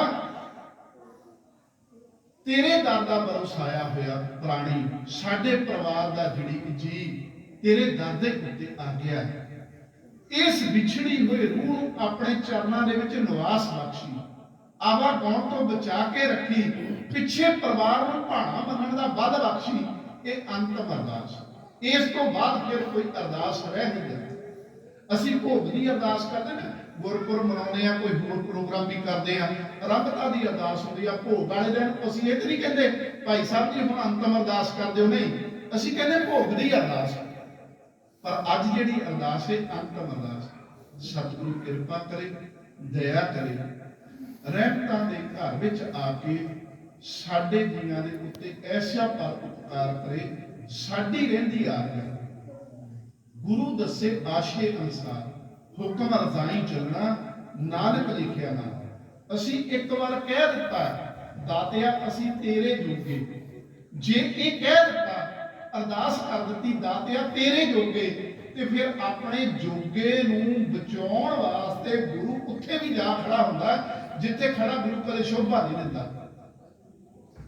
ਅਸੀਂ ਆਨੰਦਾਂ ਦੀ ਪੁਰੀ ਨੂੰ ਤੁਰੇ ਆ ਪਿਸ਼ੌਰ ਤੋਂ, ਆਨੰਦਾਂ ਦੀ ਪੁਰੀ ਦੇ ਵਾਸੀ ਬਣਨਾ, ਪਰ ਰਸਤੇ ਦੇ ਵਿੱਚ ਜੋਗੇ ਬਣ ਕੇ ਕਿਤੇ ਹੁਸ਼ਿਆਰਪੁਰ ਘੁੰਮਦੇ ਨਾ ਫਿਰੀਏ। ਜੇ ਗੁਰੂ ਜੋਗੇ ਹੋਇਆ ਤੇ ਆਨੰਦਾਂ ਦੀ ਪੁਰੀ ਤੱਕ ਦਾ ਸਾਡਾ ਸਫਰ ਹੋਵੇ। ਦਾਤੇ ਦੇ ਚਰਨਾਂ ਦੇ ਵਿੱਚ ਅਰਦਾਸ ਕਰੀਏ। ਜਿੱਥੇ ਚੜ੍ਹਾਈ ਕਰ ਚੁੱਕੇ ਪ੍ਰਾਣੀ ਵਾਸਤੇ ਅਰਦਾਸ ਹੈ, ਉੱਥੇ ਸਾਡੇ ਆਪਣੇ ਵਾਸਤੇ ਵੀ ਅਰਦਾਸ ਹੈ। ਦਾਤਿਆ ਸਾਨੂੰ ਆਪਾ ਸਵਾਰਨ ਦੀ ਜੁਗਤ ਬਖਸ਼ ਦੇ, ਕਿਉਂਕਿ ਆਪ ਸਵਾਰ ਹੈ। ਮੈਂ ਮਿਲਿਆ ਸੁਖ ਹੋਏ, ਫਰੀਦਾ ਜੇ ਤੂੰ ਮੇਰਾ ਹੋਏ ਰਹੇ। ਸਭ ਜਗ ਤੇਰਾ ਹੋਏ, ਇਤਨੀਆਂ ਬੇਨਤੀਆਂ ਕਰੀ ਪ੍ਰਵਾਨ। ਭੁੱਲਾਂ ਚੁੱਕਾਂ ਦੀ ਬਖਸ਼ਿਓ ਦੀ ਖਿਮਾ, ਦਾਸ ਦੀਆਂ ਭੁੱਲਾਂ ਦਾਸ ਦੀਆਂ ਜਾਣ ਕੇ ਝੋਲੀ ਵਿੱਚ ਪਾ ਦੇਣੀਆਂ। ਕਿਸੇ ਬਚਨ ਕਰਕੇ ਸਾਡਾ ਸਾਰਿਆਂ ਦਾ ਜੀਵਨ ਸਵਰ ਸਕੇ, ਉਹ ਜੀਵਨ ਉਹ ਗੱਲ ਆਪਣੇ ਪੱਲੇ ਬੰਨ ਲੈਣੀ। ਭੁੱਲਾਂ ਗਲਤੀਆਂ ਨਾ ਚਿਤਾਰਦੇ ਹੋਏ ਮਿੱਠੀ ਤੇ ਪਿਆਰੀ ਜੀ ਅਸੀਸ ਬਖਸ਼ੋ ਜੀ। ਦੇਹੋ ਸੱਜਣ ਅਸੀਸੜੀਆਂ, ਜਿਉ ਹੋਵੇ ਸਾਹਿਬ ਸਿਓ ਮੇਲ, ਜਿਉ ਹੋਵੇ ਸਾਹਿਬ ਸਿਓ ਮੇਲ। ਵਾਹਿਗੁਰੂ ਜੀ ਕਾ ਖਾਲਸਾ, ਵਾਹਿਗੁਰੂ ਜੀ ਕੀ ਫਤਿਹ। ਰਾਮ ਕਲੀ ਮਹਿਲਾ ਤੀਜਾ, ਆਨੰਦ ਇੱਕ ਓੰਕਾਰ ਸਤਿਗੁਰ ਪ੍ਰਸਾਦਿ, ਆਨੰਦ ਭਇਆ ਮੇਰੀ ਮਾਏ। ਸਤਿਗੁਰੂ ਮੈਂ ਪਾਇਆ, ਸਤਿਗੁਰ ਤਾਂ ਪਾਇਆ ਸਹਿਜ ਸਿਧੀ, ਮਨ ਵਜਿਆ ਬਧਾਈਆਂ। ਰਾਗ ਰਤਨ ਬਰਵਾਰ ਕਰੀਆਂ, ਸ਼ਬਦ ਗਾਵਿਆ ਸ਼ਬਦੋਤ ਗਾਵੋ ਹਰੀ ਕੀਆ। ਮਨ ਜਿਨੀ ਵਸਾਇਆ, ਨਾਨਕ ਮਨ ਸਤਿਗੁਰੂ ਮੈਂ ਪਾਇਆ, ਮਨ ਮੇਰਿਆ ਤੂੰ ਸਦਾ ਰੋ ਹਰ ਨਾਲੇ। ਤੂੰ ਮਨ ਮੇਰੇ ਦੁਖ ਸਭ ਵਿਸਾਰਾ। ਅੰਗੀਕਾਰੋ ਕਰੀ ਤੇਰਾ ਕਾਰਜ ਸਭ ਸਵਾਰਨਾ। ਗੱਲਾਂ ਸਮਰੱਥ ਸੁਆਮੀ, ਸੋ ਕਿਉ ਮਨੋ ਵਸਾਰੀ। ਕਹਿ ਨਾਨਕ ਮਨ ਮੇਰੇ ਸਦਾ ਰੋ ਹਰ ਨਾਲੇ। ਸਾਚੇ ਸਾਹਿਬਾ ਕਿਆ ਨਹੀਂ ਕਰਤੇ ਰਹੇ, ਕਰਤਾ ਤੇਰਾ ਸਭ ਕਿਛ ਹੈ, ਜਿਸ ਦੇ ਸੋ ਪਾਵੈ। ਸਦਾ ਸਿਫਤ ਸਲਾਹ ਤੇਰੀ, ਨਾਮ ਮਨ ਵਸਾਵੇ। ਨਾਮ ਜਿਨ ਕੈ ਮਨ ਵਸਿਆ, ਵਾਜੇ ਸ਼ਬਦ ਕਨੇਰੇ। ਨਾਨਕ ਸੱਚੇ ਸਾਹਿਬ ਕਿਆ ਨਹੀਂ ਕਰਤੇ ਰਹਿ, ਸਾਚਾ ਨਾਮ ਮੇਰਾ ਆਧਾਰ। ਸਾਚ ਨਾਮ ਆਧਾਰ ਮੇਰਾ, ਜਨ ਭੁੱਖਾ ਸਭ ਗਵਾਈਆਂ। ਸ਼ਾਂਤ ਸੁਖ ਮਨ ਆਏ ਵਸਿਆ, ਜਿਨ ਇੱਛਾ ਸਭ ਪੁਜਾਈਆਂ। ਸਦਾ ਕੁਰਬਾਨ ਕੀਤਾ ਗੁਰ ਵੇਟੋ, ਜਿਸ ਦੀਆਂ ਇਹ ਵਡਿਆਈਆਂ। ਨਾਨਕ ਸੁਣੋ ਸੰਤੋ ਸ਼ਬਦ ਕਰੋ ਪਿਆਰੋ। ਸਚਾ ਨਾਮ ਮੇਰਾ ਆਧਾਰ। ਵਾਜੇ ਪੰਜ ਸ਼ਬਦ ਤਿਤਕਾਰ ਸੁਹਾਗੈ, ਕਾਰ ਸੁਹਾਗੈ ਸ਼ਬਦ ਵਾਜੇ। ਕਾਲਾਂ ਜਿਤ ਕਰ ਧਾਰਿਆ, ਪੰਜ ਦੁਰਦ ਬਸ ਕੀਤੇ, ਕਾਲ ਕੰਟਕ ਮਾਰਿਆ। ਤੁਰ ਕਰਮ ਪਾਇਆ ਤੁਜਨ ਕੋ, ਸੇ ਨਾਮ ਹਰ ਕੈ ਲਾਗੇ। ਜੈ ਨਾਨਕ ਤੈ ਸੁਖਵਾ, ਦਿੱਤ ਕਰ ਅਨਹਦ ਬਾਜਿਆ। ਅੰਦ ਸੁਣੋ ਵਡ ਭਾਗਿਓ, ਸਗਲ ਮਨੋਰਥ ਪੂਰੇ। ਆਰ ਬ੍ਰਹਮ ਪ੍ਰਪਾਇਆ, ਤੇਰੇ ਸਗਲ ਵਸੂਰੇ। ਦੁਖ ਰੋਗ ਸੰਤਾਪ ਉਤਰੇ, ਸੋਹਣੀ ਸੱਚੀ ਬਾਣੀ। ਸੰਤ ਸਾਜਨ ਭਏ ਸਰਸੇ ਪੂਰੇ ਗੁਰ ਤੇ ਜਾਣੀ। ਸੁਣਤੇ ਪਨਿਤ ਕਹਤੇ, ਪਵਿੱਤ ਸਤਿਗੁਰ ਰਹਿਆ ਭਰਪੂਰੇ। ਨਾਨਕ ਗੁਰ ਚਰਨ ਲਾਗੇ, ਵਾਜੇ ਅਨਹਦ ਤੂਰੇ। ਲੋਕ ਆਪਣੀ ਗੁਰੂ ਪਾਣੀ ਪਿਤਾ ਮਾਤਾ ਧਰਤ ਮਾਤ ਇਸ ਰਾਤ ਦੋਈ ਦਾਈ ਦਾਇਆ ਖੇਲੇ ਸਗਲ ਜਗਤ ਜਗਿਆਈਆਂ ਮੁਰਿਆਈਆਂ ਵਾਚੈ ਧਰਮ ਹਦੂਰ ਆਪੋ ਆਪਣੀ ਖੇਲੇ ਲਗੇ ਦੂਰ ਜਿਨੀ ਨਾਮ ਧਿਆਇਆ ਗਏ ਮੁਸ਼ਕਤ ਕਾਲ ਨਾਨਕ ਤੇ ਮੁਖ ਉਜਲੇ ਕੀਤੀ ਛੁੱਟੀ ਨਾਲ ਨਾਮ ਤੇ ਆਇਆ ਗਏ ਮੁਸ਼ਕਤ ਕਾਲ ਨਾਨਕ ਤੇ ਮੁਖ ਉਜਲੇ ਕੀਤੀ ਛੁੱਟੀ ਨਾਲ ਜੀ ਕਾ ਖਾਲਸਾ ਵਾਹਿਗੁਰੂ ਜੀ ਕੀ ਫਤਿਹ। ਤੂੰ ਠਾਕੁਰ ਤੁਮ ਰਵਿਦਾਸ ਜੀਉ ਪਿੰਡ ਸਭ ਤੂੰ ਮਾਤ ਪਿਤਾ ਹਮ ਤੁਮਰੇ ਕਿਰਪਾ ਮੈਂ ਉਤੇ ਨਾ ਜਾਣੇ ਉਜੇ ਤੇ ਊਚਾ ਭਗਵੰਤ ਸਗਲ ਸਮਗਰੀ ਤੁਮਰੇ ਤੁਮ ਤੇ ਹੋਏ ਸੋ ਤੁਮਰੀ ਗਤ ਮਿਤ ਨਾਨਕ ਦਾਸ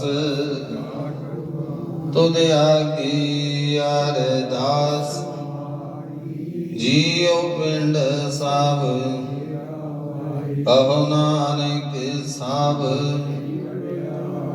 ਕੋਈ ਨਾਉ ਨ ਜਾਣੇ। ਬੋਲੋ ਜੀ ਸਤਨਾਮ ਸ਼੍ਰੀ ਵਾਹਿਗੁਰੂ ਸਤਨਾਮ ਸ਼੍ਰੀ ਵਾਹਿਗੁਰੂ। ਤੁਧ ਅੱਗੇ ਅਰਦਾਸ ਹਮਾਰੀ ਜੀਉ ਪਿੰਡ ਸਭ ਤੇਰਾ ਕਹੋ ਨਾਨਕ ਸਭ ਤੇਰੀ ਵਡਿਆਈ ਕੋਈ ਨਾਮ ਨਾ ਜਾਣੇ। ਮੇਰਾ ਅਰਦਾਸ ਇੱਕ ਓੰਕਾਰ ਸ੍ਰੀ ਵਾਹਿਗੁਰੂ ਜੀ ਕੀ ਫਤਿਹ। ਸ੍ਰੀ ਭਗਵਤੀ ਜੀ ਸਹਾਇ ਵਾਰ ਸ੍ਰੀ ਭਗਵਤੀ ਜੀ ਕੀ ਪਾਤਸ਼ਾਹੀ ਦਸਵੇਂ ਪ੍ਰਥਮ ਭਗਵਤੀ ਸਮੁਪਾਏ ਗੁਰੂ ਨਾਨਕ ਲਈ ਤੇ ਆਏ ਪਰ ਅੰਗਤ ਗੁਰ ਤੇ ਅਰਦਾਸ ਰਾਮ ਦਾ ਸਰਬ ਸਹਾਇ ਅਰਜਨ ਹਰ ਗੋਬਿੰਦ ਨਾਮ ਸਿਮਰਾਵ ਸ੍ਰੀ ਹਰਿ ਰਾਏ ਸ੍ਰੀ ਹਰਿ ਕ੍ਰਿਸ਼ਨ ਜੀ ਤੇ ਆਈਐ ਜਿਠੇ ਸਭ ਦੁਖ ਜਾਏ ਤੇ ਬਹਾਦਰ ਸਿਮਰੈ ਗੁਰ ਨਾਮ ਦਿਆਵੈ ਧਾਏ ਸਭ ਥਾਈ ਹੋਏ ਸਹਾਈ ਸਭ ਥਾਈ ਹੋਏ ਸਹਾਈ। ਦਸਵੇਂ ਪਾਤਸ਼ਾਹ ਸਾਹਿਬ ਸ੍ਰੀ ਗੁਰੂ ਗੋਬਿੰਦ ਸਿੰਘ ਜੀ ਸਭ ਥਾਈ ਹੋਏ ਸਹਾਈ ਸਭ ਥਾਈ ਹੋਏ ਸਹਾਈ। ਦਸਾਂ ਪਾਤਸ਼ਾਹਾਂ ਦੀ ਜੋਤ ਸ੍ਰੀ ਗੁਰੂ ਗ੍ਰੰਥ ਸਾਹਿਬ ਜੀ ਦੇ ਪਾਠ ਦਰਸ਼ਨ ਦੀਦਾਰਿਆਂ ਦਾ ਧਿਆਨ ਧਰ ਕੇ ਬੋਲੋ ਜੀ ਪੰਜਾਂ ਪਿਆਰਿਆਂ ਚੌਹਾਂ ਸਾਹਿਬਜ਼ਾਦਿਆਂ 40 ਮੁਕਤਿਆਂ ਅਠੀਆਂ ਜਪੀਆਂ ਤਪੀਆਂ ਜਿਨ੍ਹਾਂ ਨਾਮ ਜਪਿਆ ਵੰਡ ਕੇ ਛਕਿਆ ਦੇਖ ਚਲਾਈ ਤੇ ਬਾਹੀ ਦੇਖ ਕੇ ਅੰਡਟ ਕੀਤਾ ਇਤਨਾ ਪਿਆਰਿਆਂ ਸਜਾਰਿਆਂ ਦੀ ਕਮਾਈ ਦਾ ਧਿਆਨ ਧਰ ਕੇ ਬੋਲੋ ਜੀ ਜਿਨ੍ਹਾਂ ਸਿੰਘਾਂ ਸਿੰਘਣੀਆਂ ਨੇ ਧਰਮ ਹੇਤ ਸੀਸ ਦਿੱਤੇ ਵੰਡ ਵੰਡ ਕਟਵਾਏ ਖੋਪਰੀਆਂ ਲਵਾਈਆਂ ਚੱਕਰੀਆਂ ਤੇ ਜੜੇ ਤਨ ਆਰਿਆਂ ਨਾਲ ਚੜਾਏ ਸਿੱਖੀ ਕੇਸਾਂ ਸਵਾਸਾਂ ਸੰਗ ਨਿਭਾਈ ਧਰਮ ਨਹੀਂ ਹਾਰਿਆ ਗੁਰਦੁਆਰਿਆਂ ਦੀ ਸੇਵਾ ਲਈ ਕੁਰਬਾਨੀਆਂ ਕੀਤੀਆਂ ਇਤਨਾ ਦੀ ਕਮਾਈ ਦਾ ਧਿਆਨ ਧਰ ਕੇ ਬੋਲੋ ਜੀ ਪੰਜਾਂ ਤਖਤਾਂ ਸਰਬੱਤ ਗੁਰਦੁਆਰਿਆਂ ਦਾ ਧਿਆਨ ਧਰ ਕੇ ਬੋਲੋ ਜੀ ਪ੍ਰਥਮ ਸਰਬੱਤ ਖਾਲਸਾ ਜੀ ਅਰਦਾਸ ਹੈ ਸਰਬੱਤ ਖਾਲਸਾ ਜੀ ਕੋ ਵਾਹਿਗੁਰੂ ਵਾਹਿਗੁਰੂ ਵਾਹਿਗੁਰੂ ਚੇਤਾ ਵਿੱਚ ਚੇਤਾਂ ਦਾ ਸਤਿਕਾਰ ਸਰਬ ਸੁਖ ਹੋਵੇ ਜਹਾਂ ਜਹਾਂ ਖਾਲਸਾ ਸਾਹਿਬ ਕਹਾਂ ਦਰਸ਼ ਰਿਆਇਤ ਦੇਵ ਦੇਵ ਫਤਿਹ ਵਿਰਧ ਕੀ ਪੈਜ पंथ की जीत श्री साहिब की सहाय खालसा जी के बोल वाले बोलो जी सिखां सिखी दान केस दान बसाव दान भरोसा दान विवेक दान दाना सरदान नाम दान श्रीआम मृत सब इशनान चौकियां झंडे होंगे जुगो जुगे अटल धर्म का जयकार बोलो जी सिखा दा मन नीवा मत ऊंची मत पद रखा आप अकाल पुरख वाहिगुरु है अकाल पुरख पंथ दे सदा सजदा तार जियो श्री ननकाना साहिब और गुरधाम जिन्हां तो पंथ नूं विछोड़िया गया खुले दर्शन दीदार सेवा संभाला दान प्यारे खालसा जी नूं बख्श निमाणियां दे माण सतगुर जी नहीं ताणियां दे ताण सतगुर जी ਨਿਓਟਿਆਂ ਦੀ ਓਟ ਨਗਤਿਆਂ ਦੀ ਗਤ ਨਪਤਿਆਂ ਦੀ ਬਤ ਧੰਨ ਧੰਨ ਆਦਿ ਸ੍ਰੀ ਗੁਰੂ ਗ੍ਰੰਥ ਸਾਹਿਬ ਮਹਾਰਾਜ ਸੱਚੇ ਪਿਤਾ ਵਾਹਿਗੁਰੂ ਜੀਓ ਆਪ ਦੇ ਚਰਨਾਂ ਕਮਲਾਂ ਚ ਅਰਦਾਸ ਬੇਨਤੀ ਆਪ ਦਾ ਫਰਮਾਨ ਜੇ ਹਾਜ਼ਰੀ ਕਰਤੇ ਆਪ ਹੁਕਮਾਏ ਲੈ ਆਵੇ ਅਨਕ ਸਤਿ ਮਹਾਕੰਸਾਰ ਆਪ ਦੀ ਭੇਜਿਓ ਜੀਵਾਤਮਾ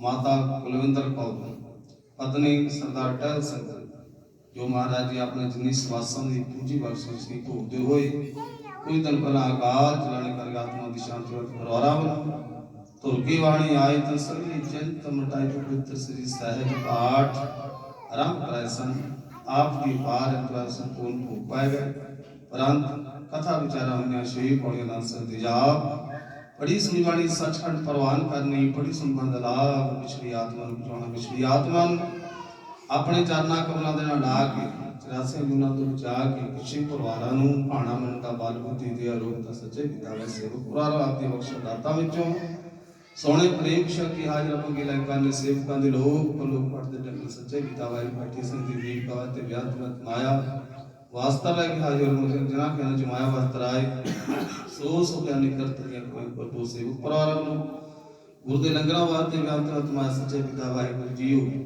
पाठी ਸਿੰਘਾਂ ਕੋਲ ਪਾਠ ਕਰਦੇ ਆ ਸੇਵਾਦਾਰਾਂ ਕੋਲ ਸੇਵਾ ਕਰਦੇ ਕਈ ਪ੍ਰਕਾਰ ਦੀਆਂ ਗਲਤੀਆਂ ਹੋ ਜਾਂਦੀਆਂ ਅਣਜਾਣ ਬੱਚੇ ਸਮਝ ਕੇ ਮਾਫ ਕਰਨਾ ਅੱਗੇ ਤੋਂ ਸੁੱਤ ਸਪਸ਼ਟ ਕਰਕੇ ਵਾਹਿਗੁਰੂ ਜੀ ਦੇ ਰੂਪ ਦਾ ਸਮੂਹ ਸਾਸਤ ਦੇ ਤੈਰ ਪੁਰ ਪੇਟਾਵਾਂ ਆਪਣੇ ਦਰ ਤੇ ਪ੍ਰਵਾਨ ਕਰਨੀਆਂ ਚਲਿਆ ਹੋਇਆ ਕਦਮ ਕਾ ਲਿਖੀ ਚਲਾਉਣੇ ਆਪਣੇ ਦਰੋਂ ਕਰੋ ਨਾਮ ਦੀਆਂ ਦਾਤਾਂ ਗੁਰਸਿੱਖੀ ਜੀਵਨ ਬਖਸ਼ਣ ਸੱਚੇ ਪਿਤਾ ਵਾਹਿਗੁਰੂ ਜੀ ਐਸ ਨੂੰ ਸੇਵਕ ਪਰਿਵਾਰਾਂ ਨੂੰ ਆਪ ਦੇ ਹਜ਼ੂਰਾਂ ਤੇ ਕਿਹੜਾ ਪ੍ਰਸ਼ਾਦ ਦੀ ਦੇਗ ਹਾਜ਼ਰ ਗੁਰੂ ਦੇ ਲੰਗਰ ਹਾਜ਼ਰ ਦਰ ਪ੍ਰਵਾਨ ਕਰੋ ਪ੍ਰਵਾਨਿਆ ਲੰਗਰ ਪ੍ਰਸਾਦ ਸਾਸਤ ਵਰਤੇ ਜੋ ਸ਼ਕੇ ਸਤਨਾਮ ਵਾਹਿਗੁਰੂ ਦਾ ਜਾਪ ਕਰੇ ਐਸ ਨੇ ਗੁਰੂ ਕਿਰਪਾ ਆਪਣੇ ਅਲਾਹੀ ਹੁਕਮ ਨਾਲ ਬਖਸ਼ੋ ਕਰਵਾਤਾ ਘਾਟਾ ਪੁੱਛ ਮਾਪ सही प्यारे मिलजना मेरे आप का नाम चेता वे नानक नाम चढ़ती कला तेरे भाणे सर्वत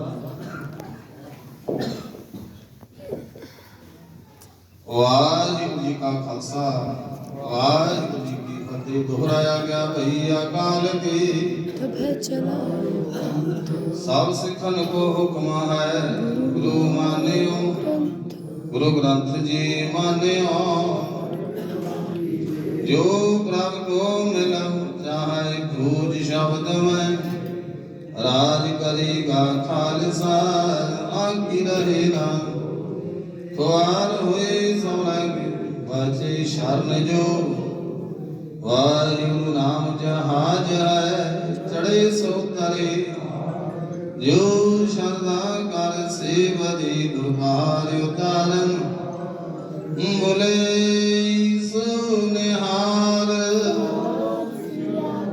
वाहिगुरू जी का खालसा वाहिगुरू जी की फतेह।